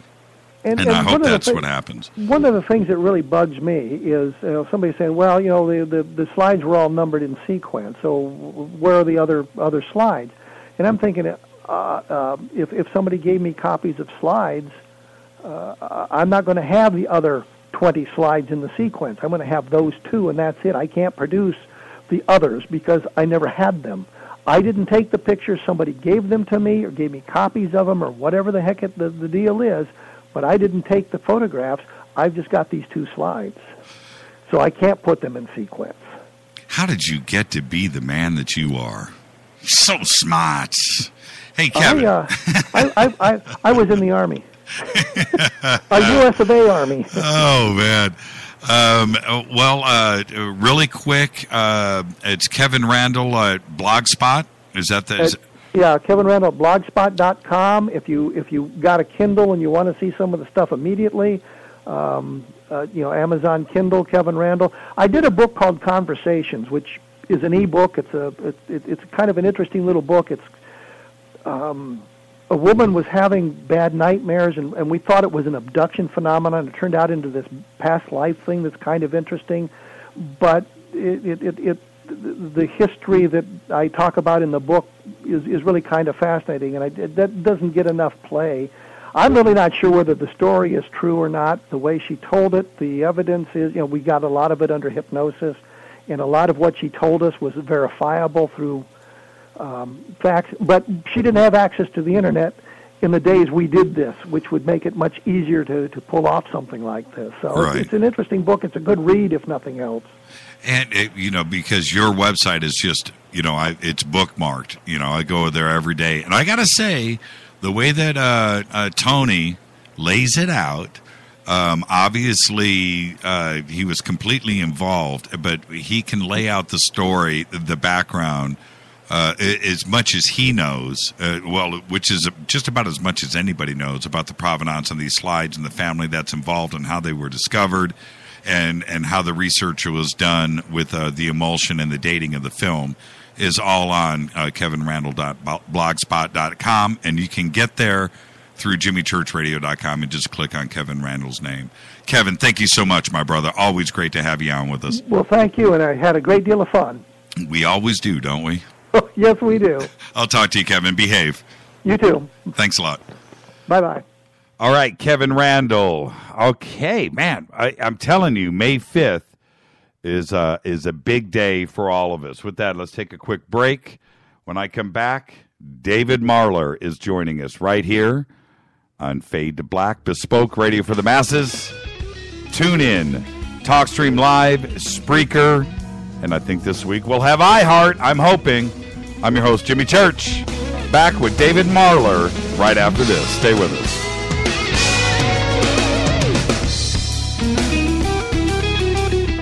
Hi, everybody. This is Rob Halford, the Metal Guard on JimmyChurchRadio.com.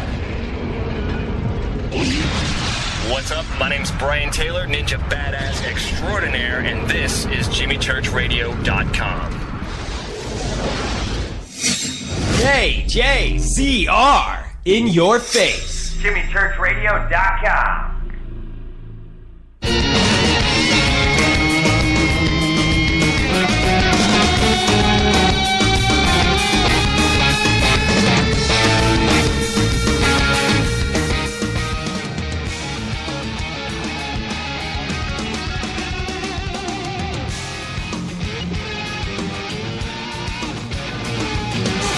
All right, everybody, welcome back. Fade to Black, Bespoke Radio for the Masses. Thank you, Kevin Randall.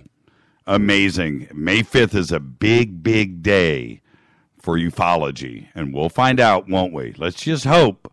Let's just hope it's everything that we need. I'm your host, Jimmy Church. Follow us right now on Twitter at JChurchRadio, hashtag F2B. That is the sandbox. Come hang out. Become a Fader Not today, www.faders.org. Come and hang out with us. David Marler's a Fader Not. David Marler has had a lifelong interest in the UFO subject. He joined the Mutual UFO Network in 1990 as a field investigator trainee. Since then, he has served as a field investigator, state section director, as well as the Illinois state director. David is currently an independent UFO researcher. During his tenure with MUFON, he had conducted numerous investigations into alleged UFO sightings and related experiences. He has discussed the subject of UFOs on several radio and television news programs. He has also lectured on the subject to numerous school and adult audiences over the years. David has assisted the History Channel, Learning Channel, Discovery Channel, Science, and Smithsonian Channel on UFO documentaries over the years, in addition to independent productions. His current book is Triangular UFOs, an estimate of the situation, an excellent book available through Amazon.com and Richard Dolan Press. I would like to welcome back to the program David Marler. David, how are you tonight, sir? Good evening, Jimmy. Great to be back with you. Everything good? Everything's good. I'm actually out here in Orlando, Florida this week. Disney World? I'm just guessing. It's sort of Disney World, but unfortunately out here on business. So based out of Albuquerque, but out in Florida this week, and then I'll be out in your neck of the woods next week. I'm totally fired up about that. And for everybody living here in L.A., David's going to come out here and spend just about a week out here. Next Tuesday, he'll be speaking at UPARS here in the Valley, not too far from the studio in Studio City. And then I think you're doing MUFON Orange County, right? You'll be speaking down at MUFON? I am, actually, the following evening on Wednesday, February 18th. So looking forward to both venues. Yeah, absolutely. And when are you heading back? Are you going to hang out for a couple of days, or are you out of here on Thursday? Unfortunately, I'll be out of there late on Thursday. I'm actually going to be meeting with the MUFON group out there, including Jan Harzan, International Director, and a couple other researchers I know out there. So definitely going to take advantage of the time I have there. Yeah, I was going to say it'd be cool if you could come hang out with us, but we broadcast every single night. We don't get a day off until Friday, but you'll already be out of town, so. No rest for the wicked. Yeah, exactly. Oh, so we were just talking with Kevin Randall about all of these crazy events that are going down right now in ufology. Normally, we don't have it's just, we have our sightings and stuff, which we'll get to in a second. But this Project Blue Book, grand opening, grand closing that happened with John Greenwald. And then, and then of course, these new Roswell alien slides that they just made the big press conference about with Jaime Maussan and Tom Carey and Don Schmidt. Have you had a chance? Have you seen any of the leaked pictures of the slides? Have you seen those yet? I have heard about them, but to be honest with you, I have not had a chance to set eyes on them. But I certainly am very anxious to do that. What do you when you hear something like this? And that's I'm going to put you on the spot, David. And you know how I am. But when you hear you hear news like this. Are you completely skeptical? Are you hopeful, or are you just thinking this will just be another thing, wind out of our sails? Where are you?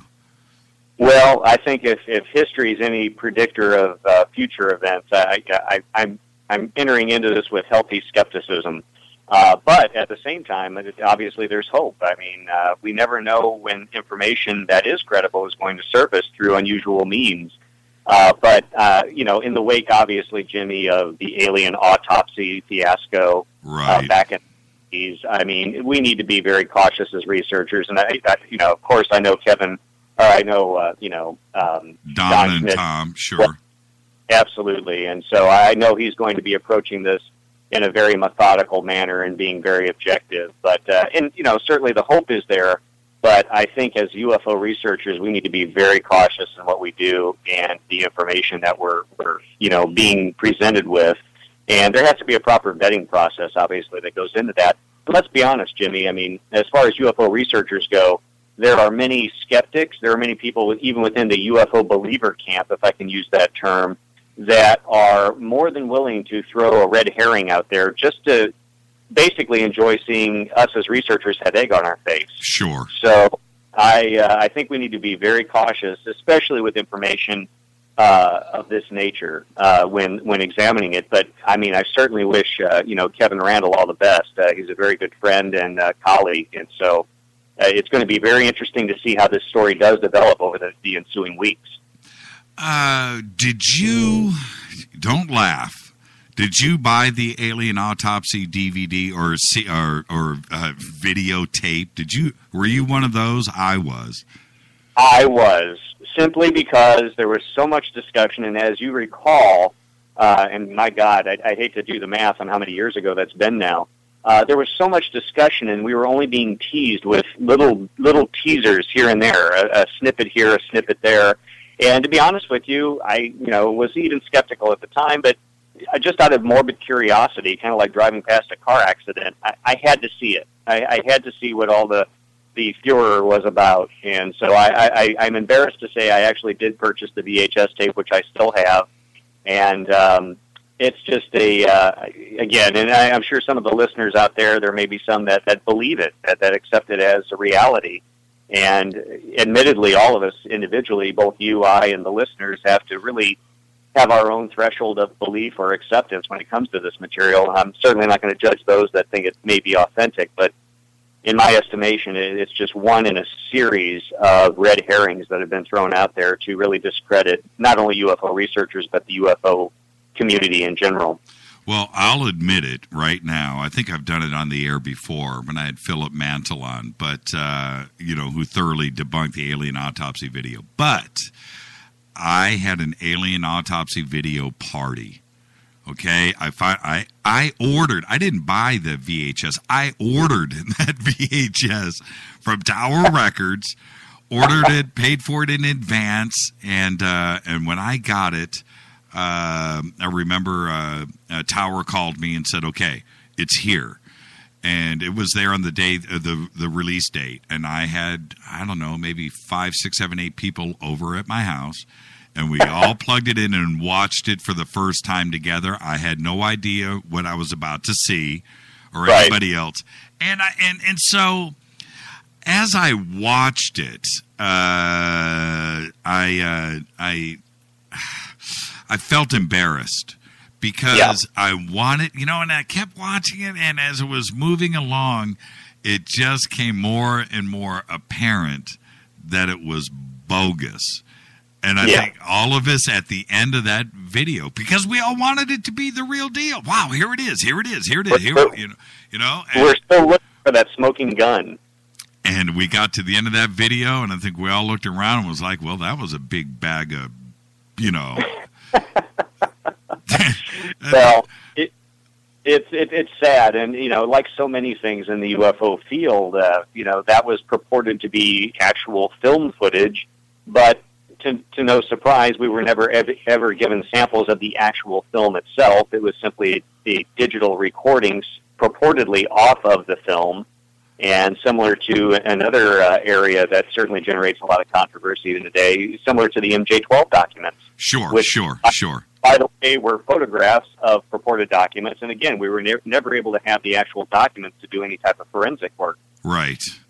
Well, let's change gears a little bit. You have you've been thrust into the triangle guy. You are that guy. That's it.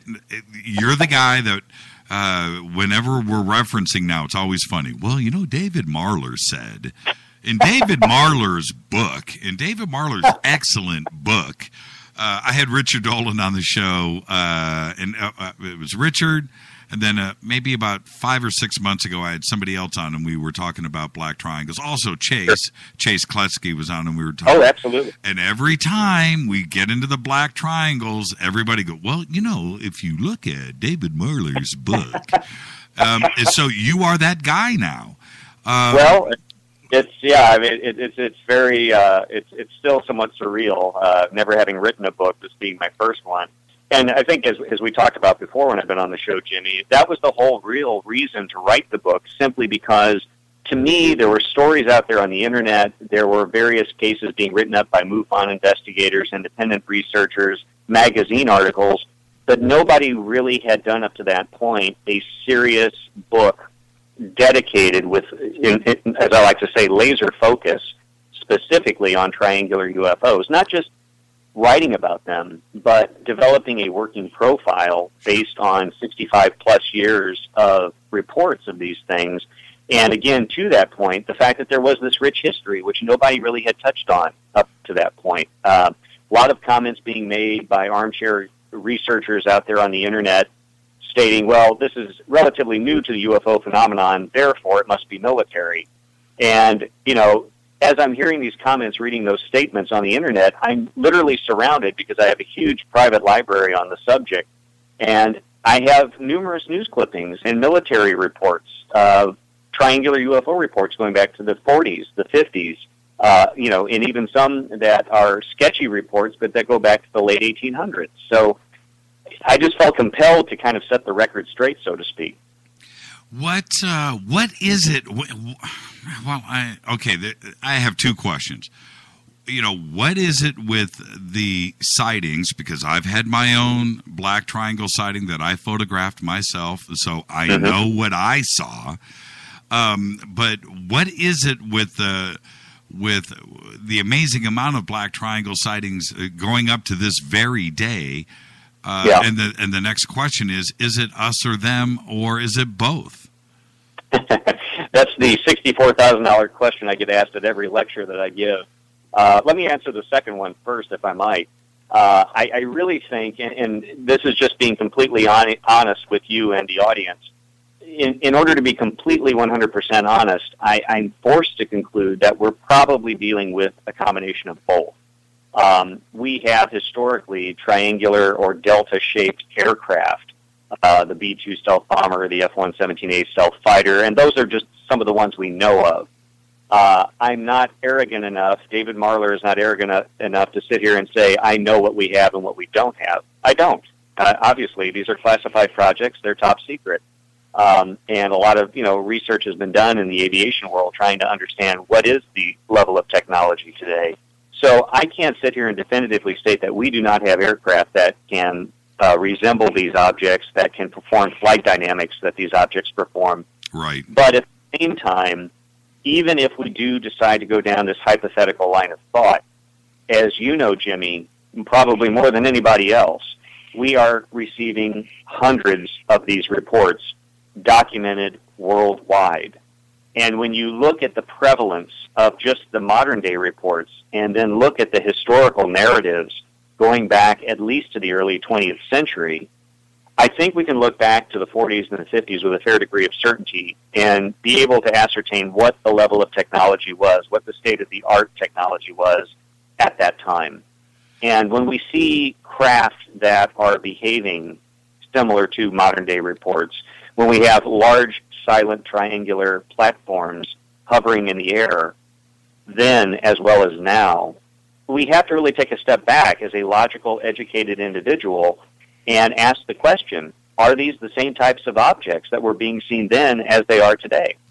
And there's this weird dichotomy. There's this weird flip-flop that we have in these sightings.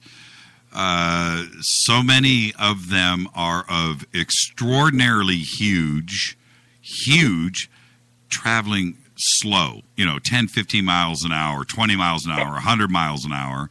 And then we have the other side of these things traveling extremely fast. My sighting wasn't, the slow, low altitude sighting, which I find the most fascinating. Mine was, I've told the story so many times, I'm not going to get into details, but mine was really, really high. And the photograph that I took, when you look at it, it's just a little dot in the clouds. And then when you put a jeweler's loop on it, and you magnify it and you take a look, it's an obvious triangle. I've described it as almost a pyramid.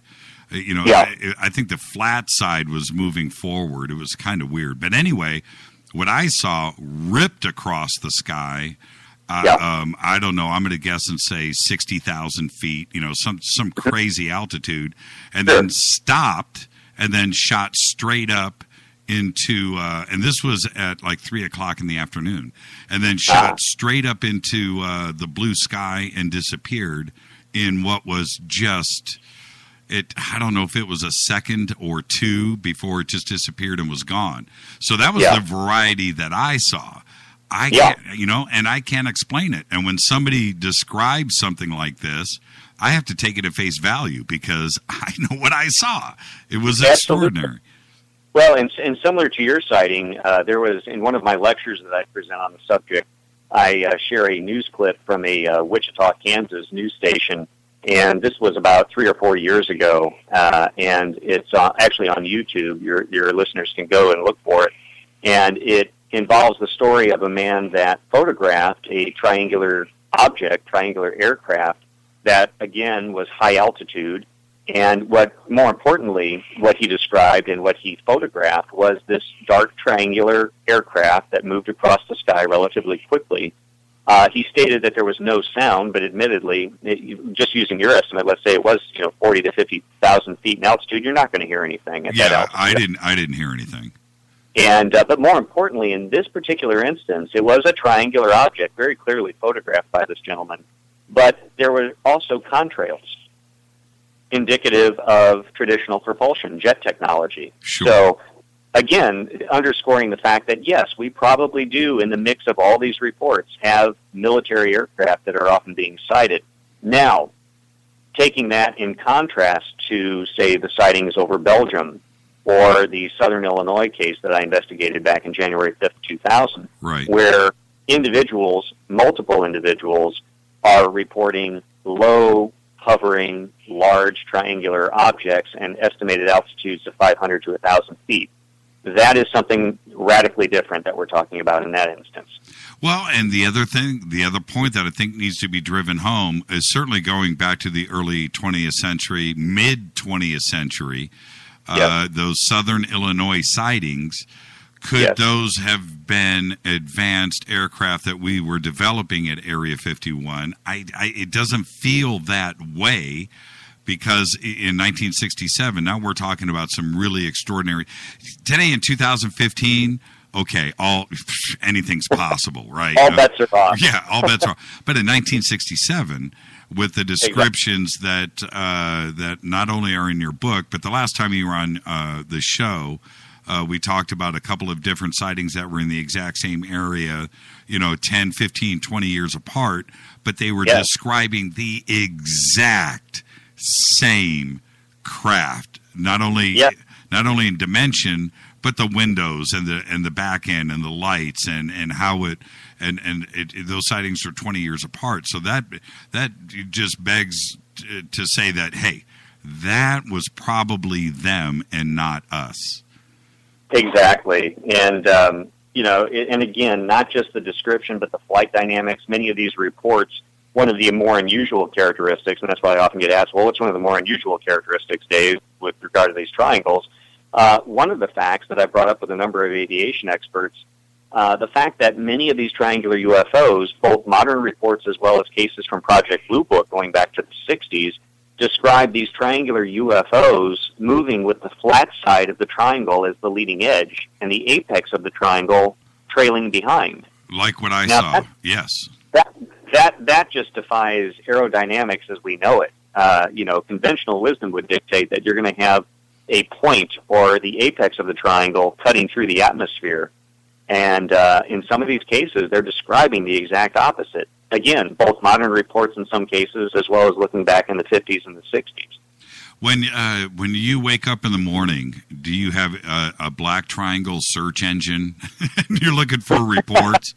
To be honest with you, I've been doing some other historical research now. I mean, obviously I don't focus just on the triangles, but to be honest with you, I'll be honest, a lot of researchers and a lot of readers have been very kind, and any of those that are listening now, I'd like to thank them publicly, have been very kind when they hear of reports or if they see something in their local newspaper, they're starting to siphon those reports over to me, which I greatly appreciate. Jimmy, as you know, this is such a dynamic field, and trying to keep up with everything and maintain a full-time job and family, etc., is a daunting task, and certainly none of us can do it alone. So I really appreciate the readers and the researchers and enthusiasts out there that forward reports to me. I think it's very nice of them to do that, because I can't keep up with it on my own, in addition to all the other research that I'm doing in the field.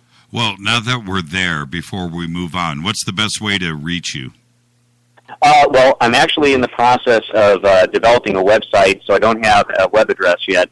Really, the best way is to email me, and the email is very simple, triangularufos@hotmail.com. Simple. Okay. Tell me, I just got to know. I know you got some good stuff. What are some of the more intriguing recent sightings? Well, recent sightings, there was actually just one that I was looking up online a while back, and this was actually one that had occurred in West Virginia, and this involved a group of individuals that were driving along, and what was of particular note, and this was back in Oak Hill, West Virginia, This was on November 26, 2014. So it's been a few months now. But what was intriguing about this, which caught my attention, was the fact that they were driving, and this large triangular UFO moved alongside them. And as they tried to accelerate away, the triangular UFO moved parallel with them, just above the ground, and kept pace with their vehicle as they tried to basically get away from this object. And what I found interesting, again, because I really try to look for patterns and parallels in the data, I think that's, when we can establish that there are these patterns of behavior and appearance, then to me it suggested that we're dealing with a real phenomenon. And what's interesting is when you look at that, there's a case from Texas in the 1950s, there's a case from Southern Illinois in the early 70s, I believe it was 1972, January of 72, in which triangular UFOs basically chased or harassed people while they were driving in their vehicles. And I spoke to a housewife in an area called Clacton-on-Sea, right off the English Channel in southeastern England. And she described to me in detail, she had reached out to me after she had heard of my book, and she relayed a case that she had never discussed publicly. And she described going down one of their highways, major highways, and they were driving in a small Ford with a sunroof, and her and her daughter saw this object move right over their vehicle. They could look directly up through the sunroof and see this dark object. And the reason she reached out to me and the reason she felt that I would be receptive to listening to her was the fact that I documented other sightings that along that same strip of highway from British newspapers from the time that documented similar reports in that area. So she had never reported it. And ironically enough, again, getting back to the commonalities that we see, this woman had never discussed this case publicly, but she described a detail involving beams or scaffolding, as she described it, towards the aft end of this object. Now, what's interesting about that, the very weekend before, I was talking with a retired police officer from the UK. He lived actually in north central England, and he described back in the early 90s a sighting of a triangular UFO that moved out over the road, and he saw windows along the side, very similar to the January 5th, 2000 case, but he described a row of scaffolding or bars along the aft end of this object. Now, this is a gentleman in northern England describing this. A week later, I'm talking to a housewife in southeastern England off the English Channel. I never publicly discussed his sighting to anyone, and yet she's describing a very similar instance to where you're almost forced to conclude that these people may not only be seeing similar types of craft, but perhaps the exact same craft. How big was it? Well, in the case of the police officer, as I recall, it was very large, typical of around 200 to 300 feet in length, I believe. But he provided an excellent sketch, and I interviewed this man I talked to him 2 separate times, each time for at least an hour and a half, so about 3 hours total interview time, and relayed, over and over the details, and had him, recount the scenario as it played out. And I found him to be extremely credible, extremely articulate, and he really never gave UFOs a second thought, prior to this. Right. That's what's interesting.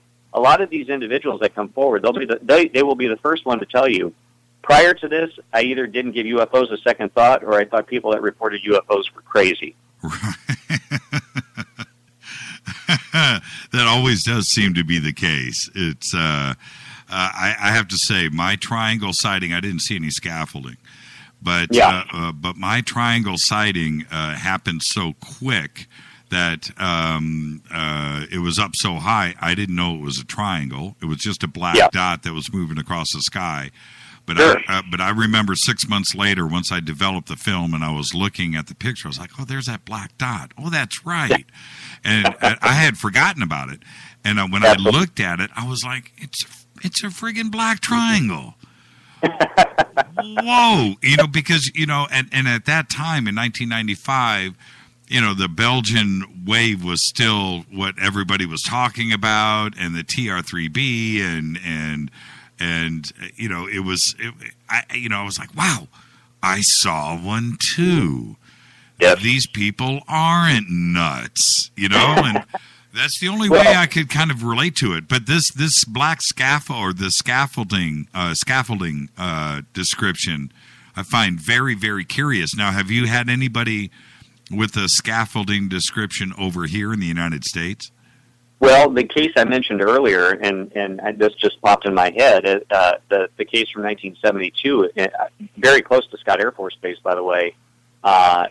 This was the incident I mentioned earlier where these people were being chased in their vehicle by this large triangular UFO. In that case, it was a news article from the Metro East Journal, which is a newspaper that's no longer published, based out of Belleville, Illinois, an area where I grew up. And they recounted in this article from the 70s that as the object moved overhead, they could see beams or girders, what appear to be beams or girders on the underside of this object as it kept pace with them. So, you know, there's three cases right there describing something similar. And then, of course, the famous Hudson Valley wave. Many people describe scaffolding or beams with multiple lights affixed to the underside of these objects. So, you know, to your point, people are seeing something. The question is, what are they seeing? And one thing that I've been really wishing for as a researcher, because a lot of people will say, well, you have no physical evidence to support that these things are there. Well, you know, it depends on how you define physical evidence. We certainly have radar confirmation in some cases of these objects, in addition to multiple visual sightings. But, you know, the one thing with the evidence, people looking for evidence, is what we really need to have is another Phoenix Lights case in broad daylight, videotaped, video recorded, and photographed by multiple individuals from multiple angles. That's really what we need to really firm up the argument about these triangular UFOs, in my opinion. And I would hope that maybe eventually, given the passage of time, we may have again, Phoenix Lights type incident, but in broad daylight, where it's unquestionable what this object was. You can't dismiss it as flares. You can't dismiss it as planes with lights attached to the underside, as they tried to dispel the cases of the Hudson Valley wave. If we can get a daylight sighting involving multiple witnesses from multiple angles, and now with obviously iPhones, smartphones, and the capability to video and photograph these objects, because, you know, people often ask me during my lectures, well, what do you think of all the videos and photographs on the internet? To me, they're worthless from an evidentiary standpoint, mainly because many of these are posted anonymously. Quite often we have a triangular array of lights against a black backdrop, and I've actually used examples in my lectures, and I've asked the audience, do you think this is a triangular UFO, or do you think this is a model suspended in someone's bedroom being videotaped? You know, in the absence of anything in the foreground or the background, you really don't know. It makes for nice entertainment if you like to look up UFO videos, but we really need to ascertain who videotaped it. Do we have other witnesses that videotaped it and photographed it from other angles? Can we verify who these people are, and can we get additional corroborative testimony? This question just came in via email. Please ask David if he has a report of a huge black silent triangle craft in the fall of 1963 following the Delaware River between Delaware and New Jersey, traveling north to south. Ooh. Well, unfortunately, I don't have all my files in front of me, but I could certainly research that. And if the individual wants to reach out to me and email me again with those details, I would be happy to research that and get back with them. Yeah, she called into this show a few months ago and told us this story about her and her family when they saw this. And so there you go. 1963, Delaware River between Delaware and New Jersey, traveling north to south. 1963. So check that out, and you can get back to me, and also I have her email too, and we can get that straightened out. I will say that I know I have, and I believe I documented in my book, some cases from the 60s near New Jersey. There was in 66, which obviously is a few years later, they had some famous sightings near the Wanakee, New Jersey reservoir. And there were many UFOs being reported at the time. And this was what I uncovered doing my historical research. Up to that point, I thought they were saucer-shaped or lights in the sky that had been reported. And as I delved into the newspaper archives, I found that a number of, not just witnesses, but police officers reported that they saw triangular objects over the reservoir.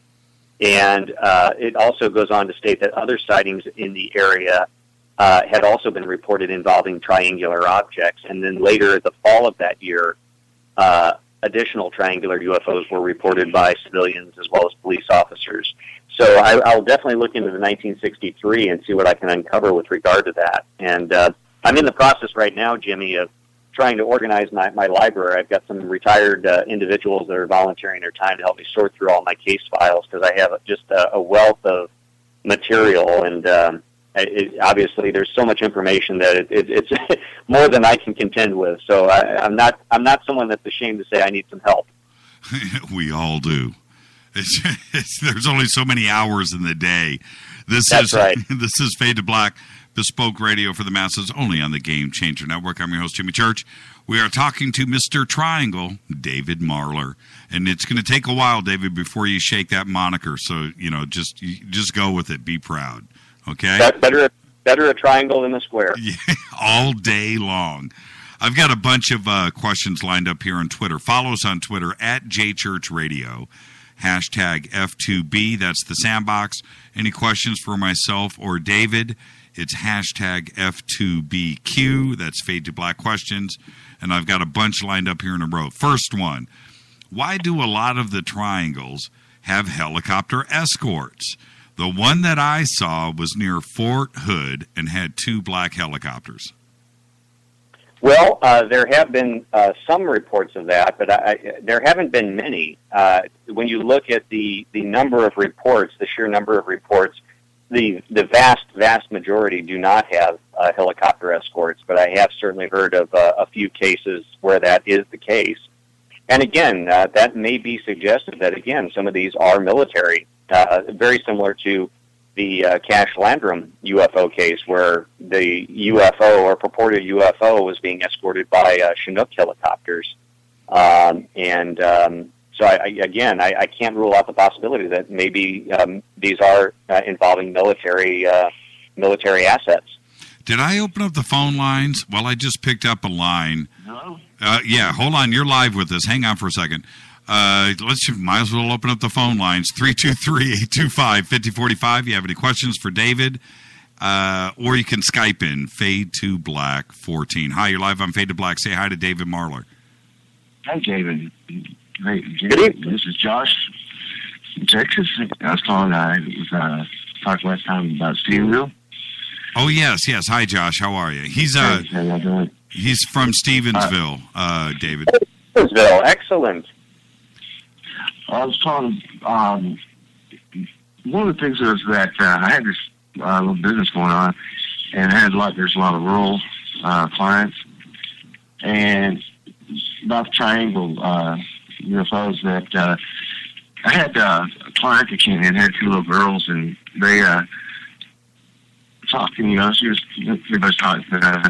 talking about it, and was telling me that they're outside of town, and an 8-year-old girl, not a 12-year-old girl, and this little girl tells me, she said, "Yeah, we saw one that was shaped like a triangle right over our barn, and it had 2 red lights on it, and it was quiet, and just clear day." And so I saw that, and I seen that, and then there was another lady that came in, and she made the front page of the Fort Worth Star Telegram, and I can't remember her name, but she lived out by Dublin, and she was seeing different saucers and triangles, and around 7:30 to 8 o'clock at night, and she's seeing them all the time.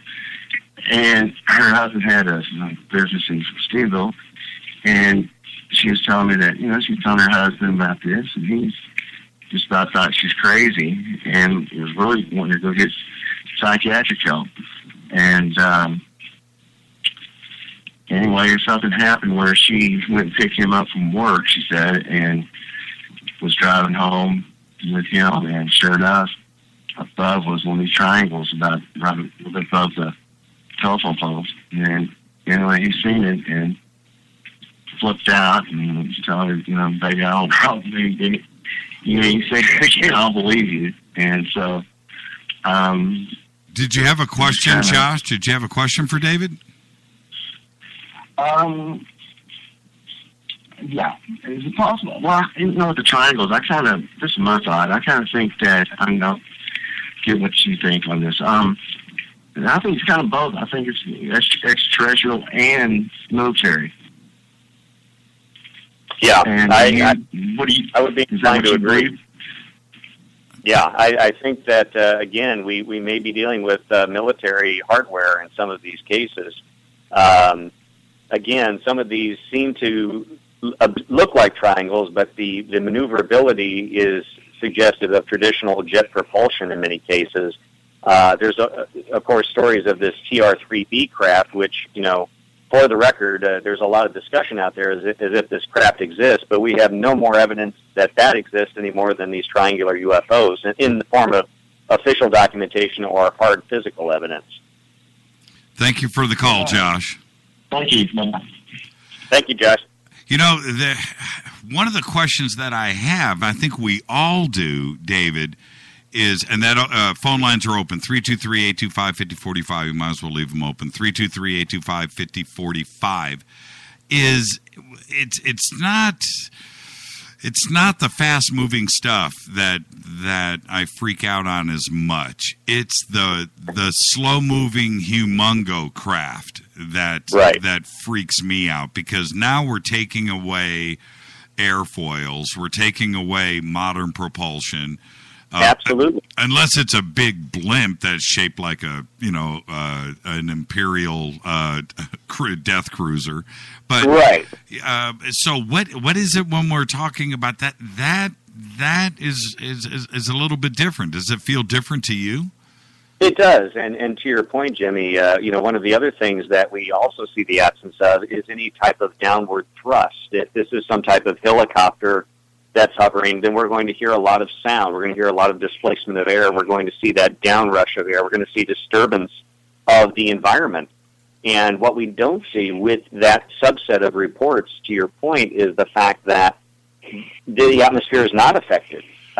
There is no change in atmospheric conditions. For the most part, there are some electromagnetic effects with a minority of these cases, especially some of the earlier ones. But we don't hear the jet sound. We don't see the emissions. We don't see that downward thrust of air.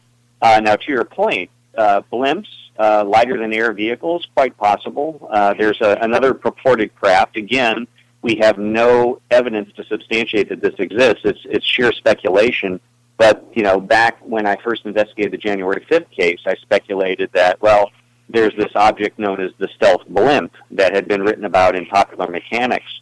And, again, but it's just a theoretical construct. We don't have any physical evidence to suggest that it did or does exist today. Yeah, and you're right, though. I have seen vertical takeoff and landing aircraft, take off. That is about the noisiest, insane thing you've ever heard in your life. And you're totally right. You see the disturbance not only from the wind, and you see stuff blowing around on the ground, but it's also heat. And you see that, too, as well, coming out of the exhaust. And it is an extraordinarily loud, disturbing thing to witness. And that's the one thing nobody talks about.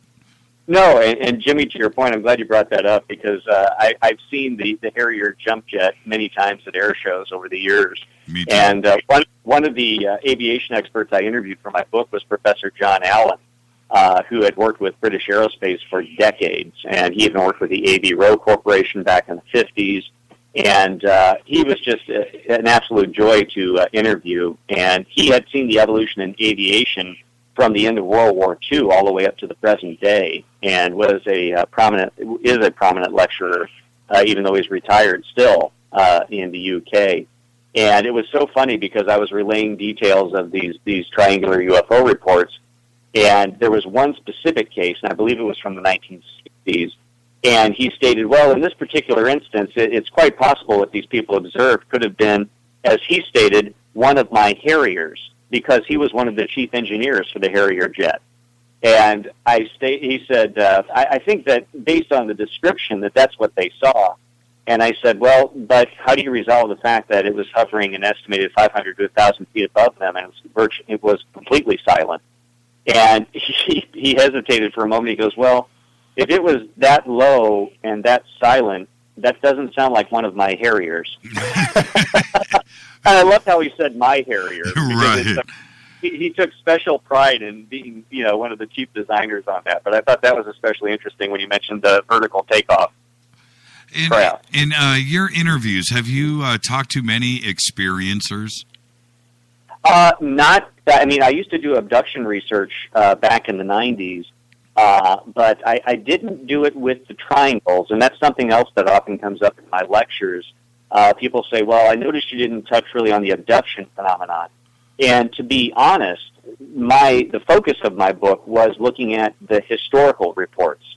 And by that I mean military records that have been declassified, both Project Blue Book files as well as Ministry of Defense files from the UK, but also newspaper archives.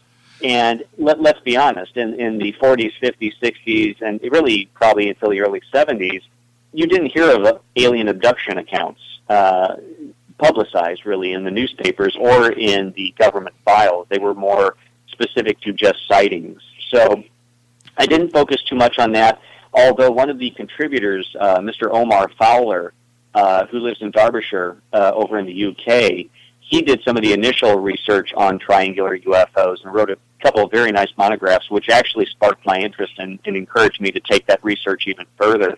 Right. And he had some abduction accounts, and he even relays one or two in my book at the very end.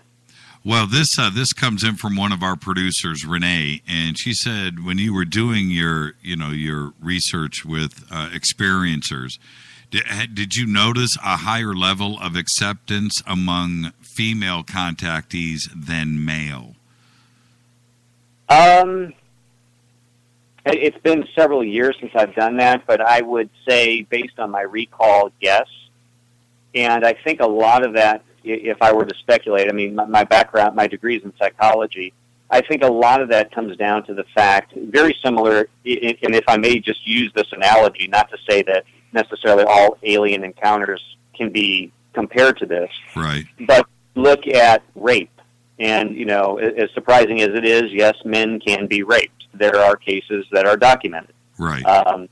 And in situations like that, I hate to say it, for most of us guys, Jimmy, and for the male audience out there, we like to think that we like to live in the illusion that we're in control. Right. And that we're in charge of our destiny, more so probably than a lot of women out there. We're raised with that kind of male machismo mindset. And most men typically cannot deal with the trauma that creates, the fact that they were violated in such a way that they had absolutely no control of the situation. Where women, I think, can more readily accept that with men as a general rule, and of course we're painting with a broad brush here, I think that most women can cope with it more effectively than men because, again, it really rubs against the grain of the way we're brought up, that we're supposed to be in charge. We cannot, we're not going to be dominated in a situation like that where someone's going to take complete control over us. And that's a really interesting point. Yeah. And Renee actually continues along that line somewhat, saying that is, do women in general tend to have less fear and or resist less than a male would when you have interactions with ETs? I don't want to say less resistance. I mean, I don't want any female audience members to misconstrue what I'm saying. No, I don't either. No. That's not where I am going with this. I mean, in general, I think men would show probably more fear. No, we're not talking about rape. Yes. We're just talking about the experience. Exactly. Exactly. And women may show less fear. I think that's an interesting take. And I would agree with that. I think that's a fair fair supposition as far as looking at that. But I would, be honest with you, I'd have to defer to the abduction researchers, some of the leaders in the field, like Kathleen Martin. Right. She would be able to speak with much more, with much more confidence because that's her area of expertise. Yeah, I don't know if the opportunity was there for me, and I'll just throw it out there straight to you. Let's go into a hypothetical situation. You're in a position where you could voluntarily go on to a craft and maybe leave this planet. Would you go? Mm-hmm. Would you go, or would you stay? Well, I guess it depends where they're going to take me and what they're going to do with me. If I knew that ahead of time, I don't know if I'd go. It kind of goes back to the Close Encounter scenario. It sure does, doesn't it? Are you going to leave everything behind that and take that leap of faith? At that moment, you got to make a choice. And they're like, okay, you can come with us now. We're going to split. And this opportunity is leaving. So right now, are you coming with us? The bus is leaving the station. Do you stay or go? Jimmy, to your question, I think as of right now, I would answer yes. I would go. But I think, to be honest, and I say this on behalf of all of us, that are listening, I think that's one of those scenarios where you can sit here and say what you're going to do, but until you're in that moment, you really don't know. Right. Well, I've often said, I'll never jump out of a plane with a parachute voluntarily or otherwise. I'm going down with the plane. I don't want the chance of that chute malfunctioning. I'd rather go in the cockpit and grab the pilot that has passed out and take a chance of me flying that plane before I would jump out with a parachute. Voluntarily, yes. I would never skydive. But when I was a kid down in Panama, these Marines were up on this cliff rappelling down off of this huge cliff. And I don't know, 300 feet, it was a good chunk of distance. And I'm down at the bottom of the cliff cracking jokes. Oh, wouldn't it be funny if something malfunctioned? Ha, ha, ha. And, I'm like 15 years old at the time. And the Marines, unbeknownst to me, could hear the entire conversation going on at the top of the cliff. And these big buff Marines, the first guys rappel down. They get down to the bottom, and they walk straight up to me. Hey, kid. I'm like, hey, man, what's up, man? Want a beer? What's up? Come on, you're coming with us. What? What did I? We're pushing you off the cliff. Oh yeah. And I mean, they grabbed me by my ear, took me up, and we hiked up the mountain all the way up to the top of the cliff. And I was nervous, but I did it. Now they more or less, okay, I was being forced into the situation, but I did do it, and I got past that fear.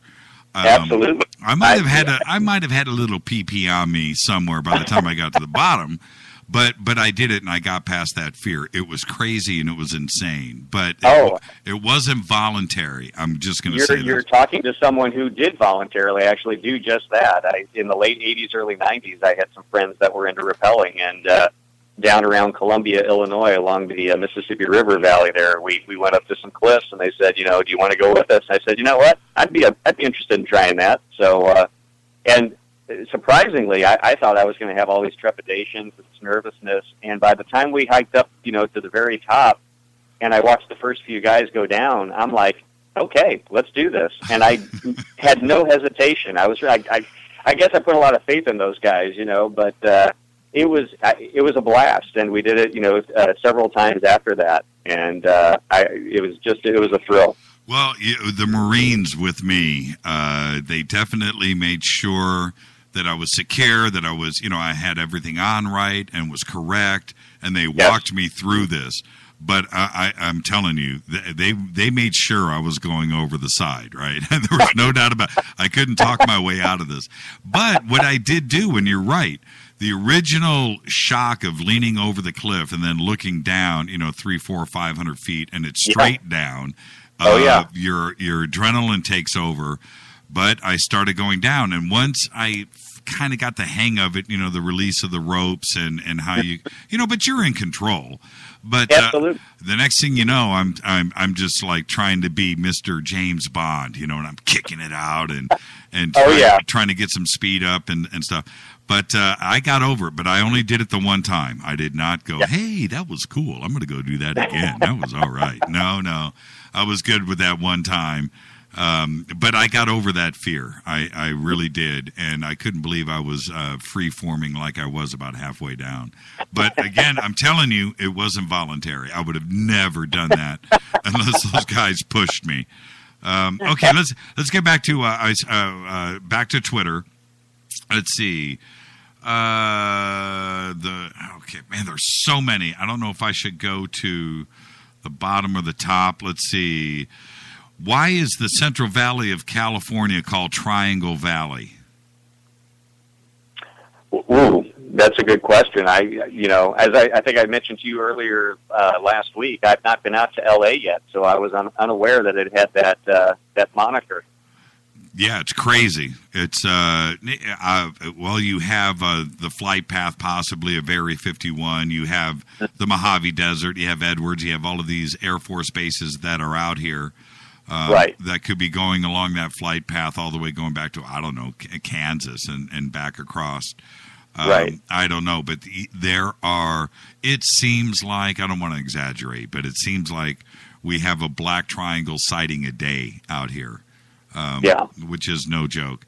Okay. Well, go ahead. No, go ahead. Oh, I was just going to say that in the mid-late 80s, doing my research, I found a number of newspaper accounts from the Antelope Valley area, and they were describing these triangular UFOs or batwing-shaped UFOs, and with the passage of time, they very quickly realized that it was the B-2 stealth bomber that was flying around the area. But it was interesting because some of the people stated at the time that they thought that these might be UFOs, but they could hear the sound of the jet aircraft as it went overhead. And then they realized very quickly this is some type of jet. And again, that's one of the distinguishing characteristics when you have something like that versus those large, silent, triangular UFOs, that are completely or, with virtual absence of sound. This is a great question. This is from Mark Dunbar. He says, if those were ours, why did our military fire on them in the 40s, 50s, and 60s? Very good point.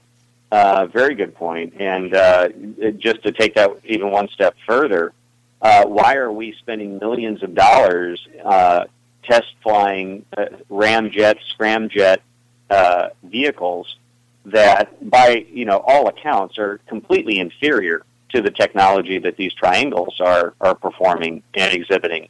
And it begs the question that I really find it hard to believe that we have a fleet of these things that are traversing the entire planet and performing these unusual characteristics. And I document some of the research that has been conducted in recent years in the area of aviation. And they're still dealing with combustion engines and spending millions of dollars on these projects. One which was dubbed the Wave Rider.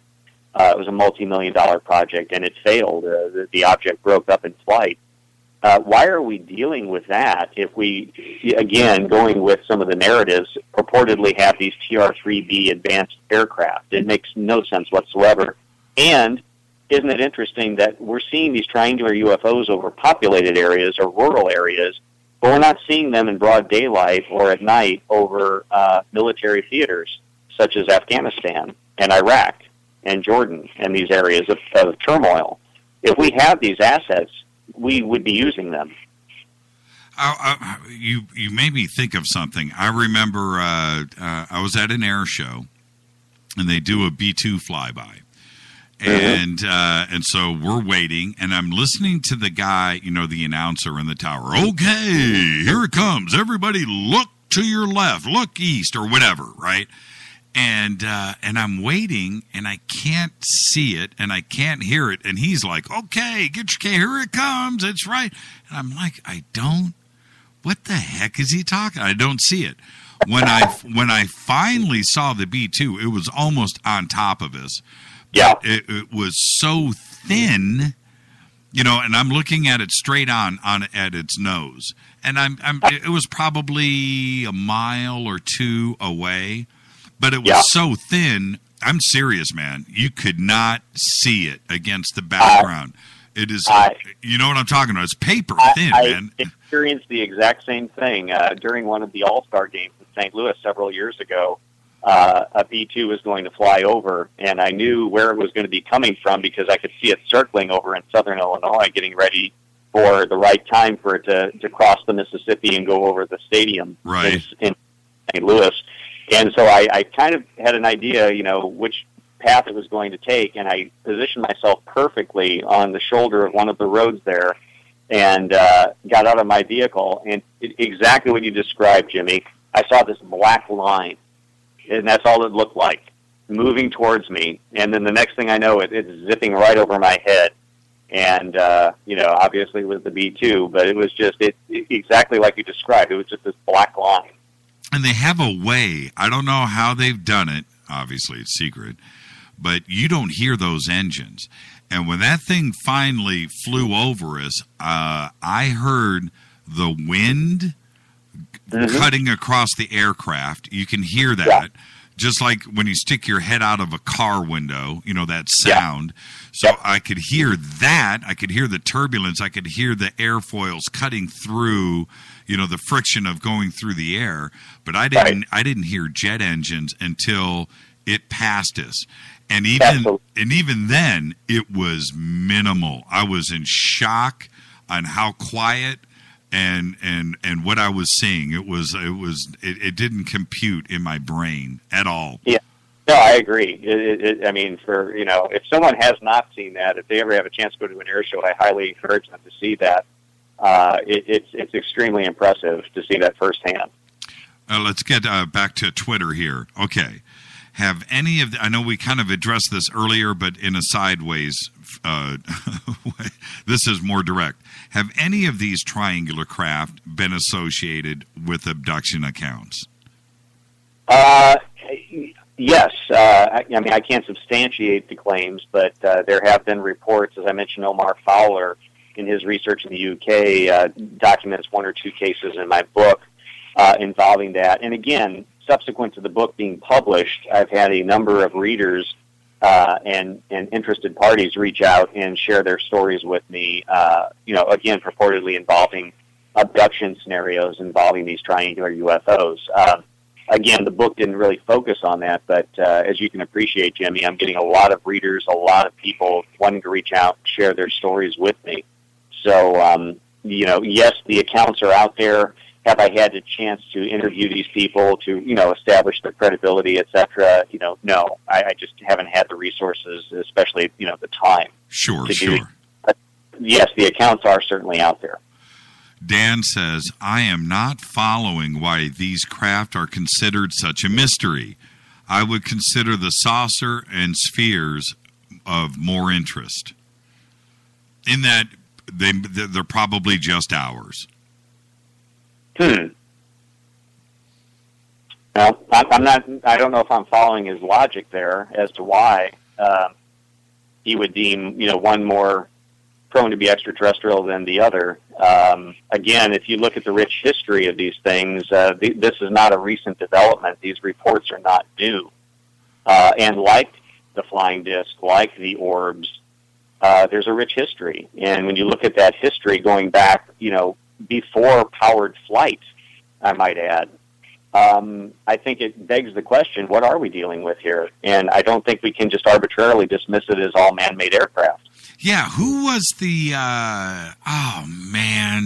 who was the guy like in 1951 that shot that triangle in Phoenix?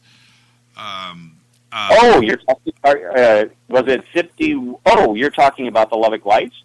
I thought it was in Phoenix. What was his name? Royce? Well, there was the case from I believe it was 47 or 48. It was the Carl Rhodes photos. Yeah, Carl Rhodes. Yeah, not Royce, Rhodes. Yeah. You know, explain that. Now, that wasn't a flying wing. That was, although it wasn't a perfect triangle. It was a heel or shield-shaped UFO. Shield-shaped, right. It wasn't a flying wing. That thing had its own, with everything that was in the skies back then, and you could go back and okay, maybe a flying wing from Germany was over here, maybe we were building, okay, I get all, but that was unlike anything that was in the skies really before or since. That was a very unique set of photographs. Yeah, I'm glad you brought that up. It's actually some of my favorite photographs. Mine too. Mainly because it's from the very early days, and it was one of the first photos that actually depicted some type, whether it's a hoax or not, we can leave it up to debate. I leave that to the audience to decide. But it was one of the first early photographs of a true, solid object. Now, keep in mind, this was before the famous McMinnville photos in 1950. Which certainly garnered a lot of attention because of that. It was just a structured object. Really up to that point, and I have an extensive collection of original newspapers, front page and articles from 1947, 48, 49, 50, and most of those are just little points of light. There was a Coast Guardsman that photographed one of the first photos of a purported flying disc, and it was just a little point of light. It could have been almost anything.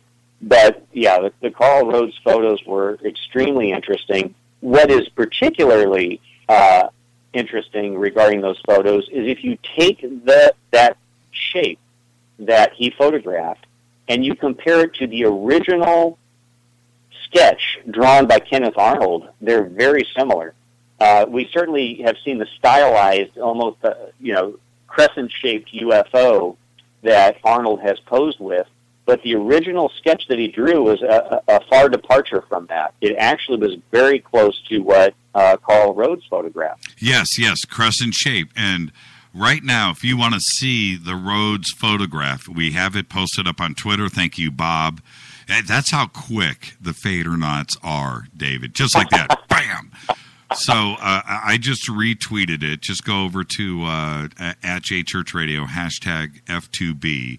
And you can look at the Carl Rhodes photograph. I'm looking at it here, and now that I'm looking at it again, I've looked at this thing 1 million times. I'm looking at it. I am serious. That's like the craziest photograph ever. There's only a few in ufology where even myself, I can't explain. And in 1950, or whenever this picture was taken, I'm sorry, there was nothing like that anywhere on planet Earth. And Jimmy, I believe that was taken over Phoenix, Arizona, wasn't it? Yeah, that's what I said. Yeah, it was in Phoenix. Okay. So it's just an incredible shot. And it is everything that a black triangle is. It's got the little white area on the bottom. I don't know if it's a light or if it's some kind of weird dome. But the back edge of it is just trippy. It doesn't look airfoil-ish, although it could be. It could be. His description of the flight and how it did it was extraordinary too as well.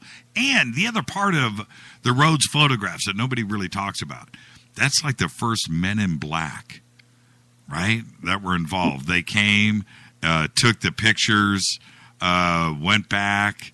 What was it back then? Was it I forget what project was investigating that back then in 1950 or 49-50 when these were taken. But anyway, they took the pictures, they left. The whole story is an amazing one, and one that gets looked over in ufology. Look at this picture. That's just crazy. Hi, Dino. Say hi to David Marler.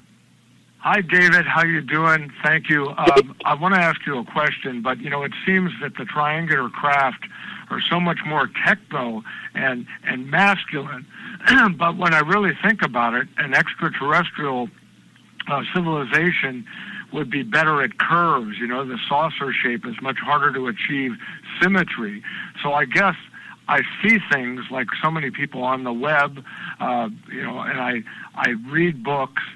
Can you tell us anything about these triangle craft that we haven't heard before? I mean, people say that a lot of these craft that they see seem to be interdimensional, or because they're using electrogravitics, they fade, in and out of view. But these triangles seem to be really visible. So what can you tell us about them? Are they just a masculine projection, or are they our technology? Because we can't do spheres and curves. Thank you, Dino. Thank you. Yeah, Dino, that's a good question. The sad thing is, despite, as I've often said, despite having a lot of case material at my disposal and working with researchers over in Brussels, Belgium, that investigated the famous Belgian wave, I have a lot of cases, I have a lot of information. What I don't have are a lot of definitive answers with regard to this. And, I'm not sure what the various audience members have read or researched regarding the triangular UFOs. The only thing I can say is that, I am working with some retired aviation experts, and there's one in St. Louis. I won't mention his name. I don't know if, he would want me mentioning his name. But he's actually working on a paper to try to better explain the physics by which he thinks he can understand how these objects are able to move through our atmosphere and make these unusual flight characteristics, the ability to hover, etc., and move through the atmosphere without creating sonic booms, etc. And I'll be speaking with him hopefully this weekend. Again, when I was in St. Louis about a year and a half ago, I had the opportunity to meet with him for about 4 hours, and he regaled me with his theories and his ideas that he was going to put into a research paper, which I'm hoping once I get my website up and running, if he would be so kind to be able to post it on the website so people could share in that. And what I would really like to do, Dino, is get some of these other aviation experts that are out there to read his paper, read his proposal, and then use that as kind of a starting point to fuel their ideas. Because I'm not an aviation expert, but there are a lot of aviation experts out there that are interested in this subject. And he is just one of a few that I've spoken with. And I would like to really let the experts weigh in on that. Hi, you're live on Fade to Black. Say hi to David Marler. Hello, David Marlin. My name's Tammy, and I have a couple of questions for you. In '84, I remember seeing a military triangle craft that they were in design. It was an air show in either Alaska or Germany. Okay. And I remember this hovering because that's when I learned buttons aren't toys. Do you know anything about them? I didn't catch that last part. I'm sorry, Tammy. What was that? Did you say? The black triangle military aircraft, they hover. I basically pushed a button and it started going up. So buttons aren't toys. Oh, I see what you're saying. Okay, or I hear what you're saying. She's saying that it hovered. Oh, okay.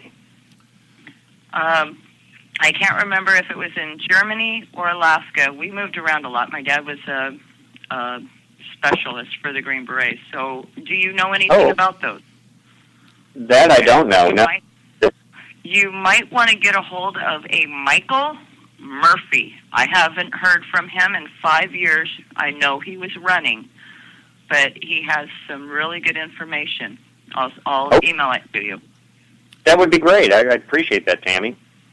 All right. Okay. Thank you. Okay. Bye, Tammy. Bye. All of my experiences, around Air Force bases, I'm a military brat and kind of grew up around that stuff. And I never did see anything when I was a kid. I remember, seeing like F-16s in the 1970s and was like, wow, that's the craziest plane ever. But I never did. I never, I saw all of the attack helicopters. I saw all of those, and I would watch the military exercises down in Panama. And when they would come in and do these military exercises, all of the Air Force bases, military bases, and Navy bases down there, which there was, I don't know, when I was there, it was probably 15 or 20 different bases. Everything filled up. All of the hardware came in, and all of the runways were just lined up with planes and helicopters, and there were boats and submarines. Everything was there for this, but I never saw anything out of the ordinary. I on any of the bases, I never did see anything. And Well, and one issue related to what we're kind of what we're dancing around here, Jimmy, and this is a question I've been asked many times as well, and many of your audience members are probably out there thinking this. If we are dealing with a mix, and again, this is sheer speculation on my part, if we're dealing with a mixture of someone else's technology, let's just leave it at that, someone else's technology and our technology, and if there are these parallels in appearance and perhaps flight characteristics, it really begs the question, where did we get the ideas for this? And are we simply trying to replicate what we've already seen perfected? Exactly. No, that's exact. What about the whole high-speed dirigible, myth that is out there too as well, which is kind of hard to wrap your mind around, but is that possible? I've talked to some of the aviation experts about that, and I mean, obviously we can have, and we do have, triangular-shaped dirigibles. Again, one of the purported examples would be the stealth blimp, for example. But as far as the high-speed dirigibles or high-speed blimps, every aviation expert I've talked to said that that's simply impossible. That in order to have a structure that would withstand the G-force of acceleration, that it's not feasible as far as a blimp or a lighter-than-air vehicle. That you're not going to be able to perform those types of characteristics with a vehicle like that. Can it hover? Yes. Can it be silent? Yes.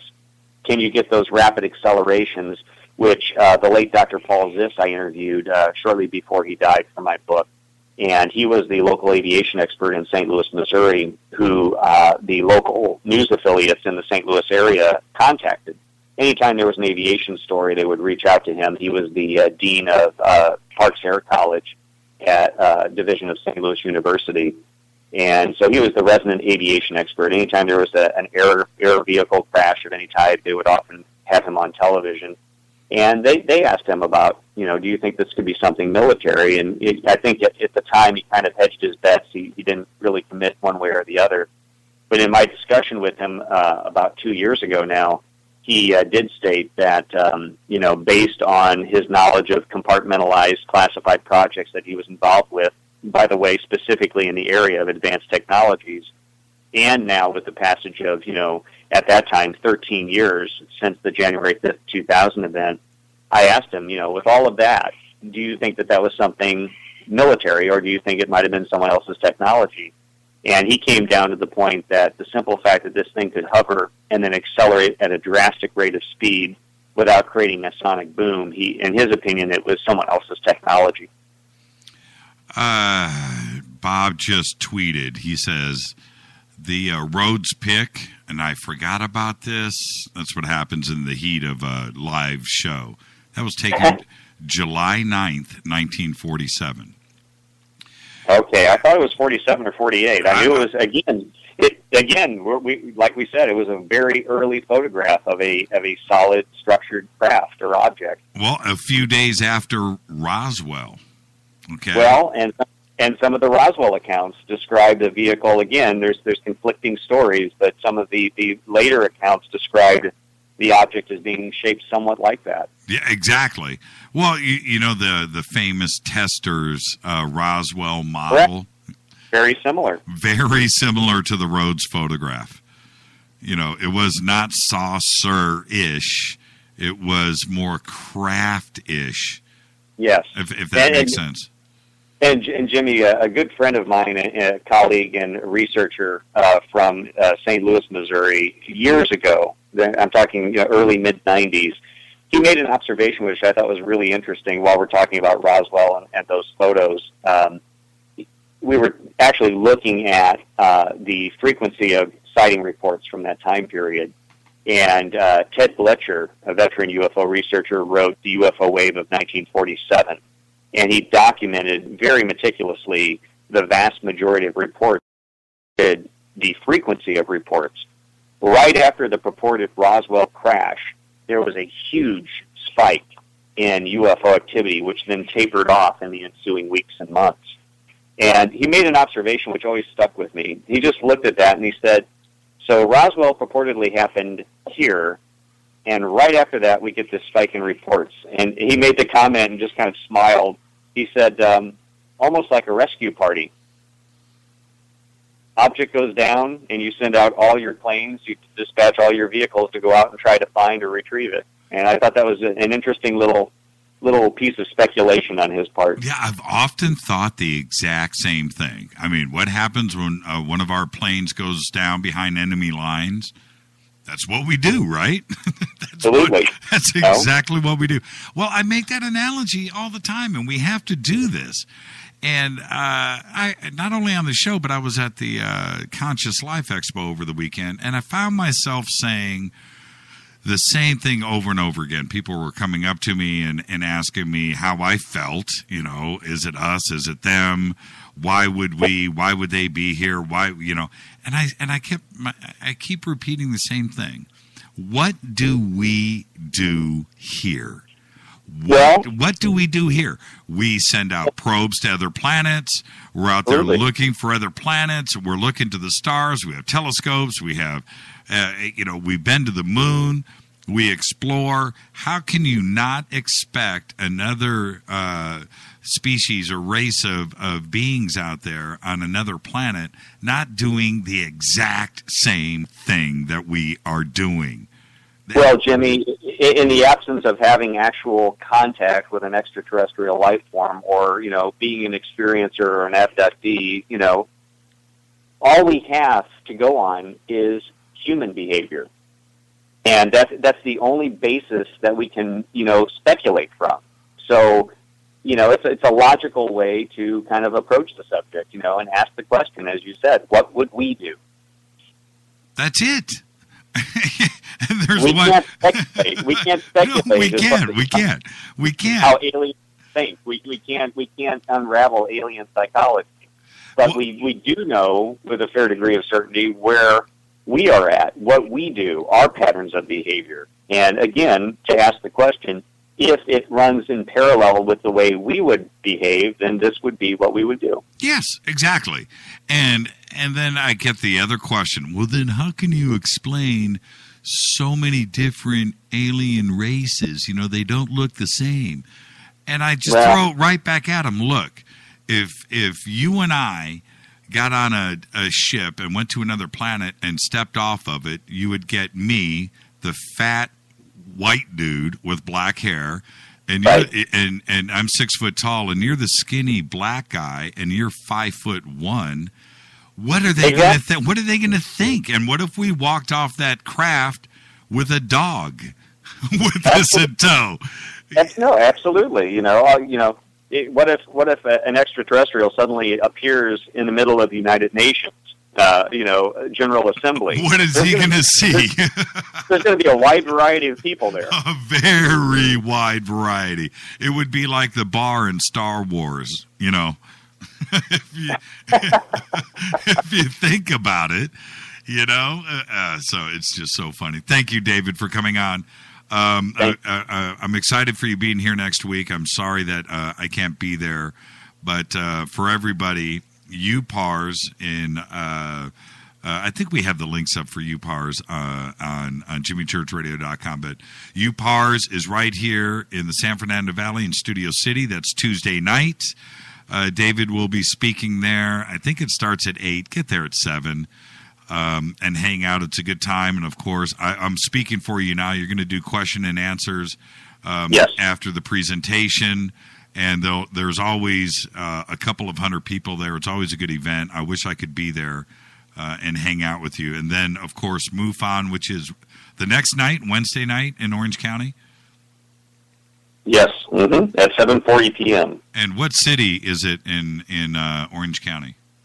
That's going to be in Costa Mesa, California. Oh, man. You're living the good life, man. I've never been out there in that part of California, so this is all new to me. Oh, man, Costa Mesa is beautiful. You're going to love it down there. And so that's Wednesday night, MUFON, Orange County.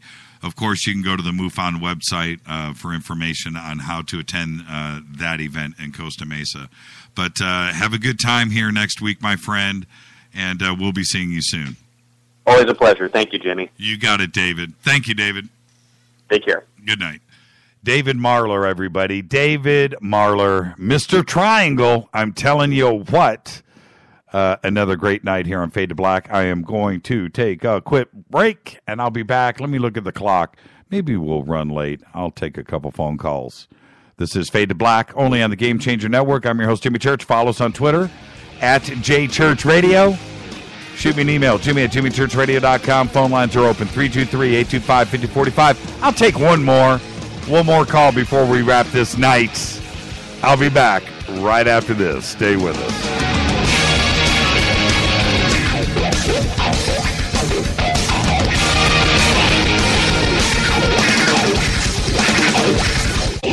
This is William from La Crescenta, and I listen to JimmyChurchRadio.com. Jimmy Church. My name is Alan, and I listen to JimmyChurchRadio.com. He's always giving it to you straight. JimmyChurchRadio.com.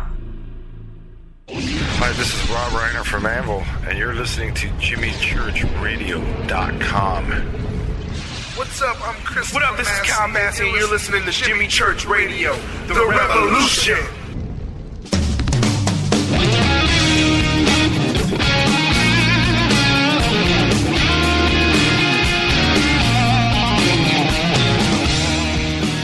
Fade to Black. Bespoke radio for the masses. Thank you, David Marler. Amazing. Can't wait to get him back on. We got to go deep next time. Follow us on Twitter @JChurchRadio. I started to mention before we started to bring on the guest tonight, Kevin Randall earlier, a couple of things that I wanted to get covered. One of them is this. Check this out. The Phantom line of consumer drones made by China-based DJI figures prominently in the government's attack scenarios. Listen to this. That's not because there's anything sinister about DJI or the Phantom. In fact, it's just the opposite. The Phantom is the iPod of drones. It's cheap, it's easy to use, doesn't crash, first-time flyers, casual, guys like myself into drones for the first time can control these things. And with all of the attention surrounding the White House landing of 2 weeks ago, DJI felt like it had to take some action. I don't know if it was because of this show and everything that I have said, but last Thursday, it pushed a mandatory firmware update for its Phantom 2 that would prevent the drone from flying in a 15.5-mile radius of the White House. So far, it's the only drone maker installing what is known as, my memory, GPS geofencing. It's a dome that goes around the White House. Now, it's not unique or new to DJI. The company first added a no-fly zone to its firmware in April of last year to deter casual newbie pilots from flying into restricted airspace over airports where they might interfere with aircraft that are landing and taking off. If a Phantom 2 pilot flies within 5 miles of a major airport, and this is in all of its firmware, by the way, and it gets into that no-fly zone, check this out. The drone, its maximum altitude begins to taper, and then at 1.5 miles away, that's it. All bets are off. The thing force lands itself and will not take off. You've got to go find your drone.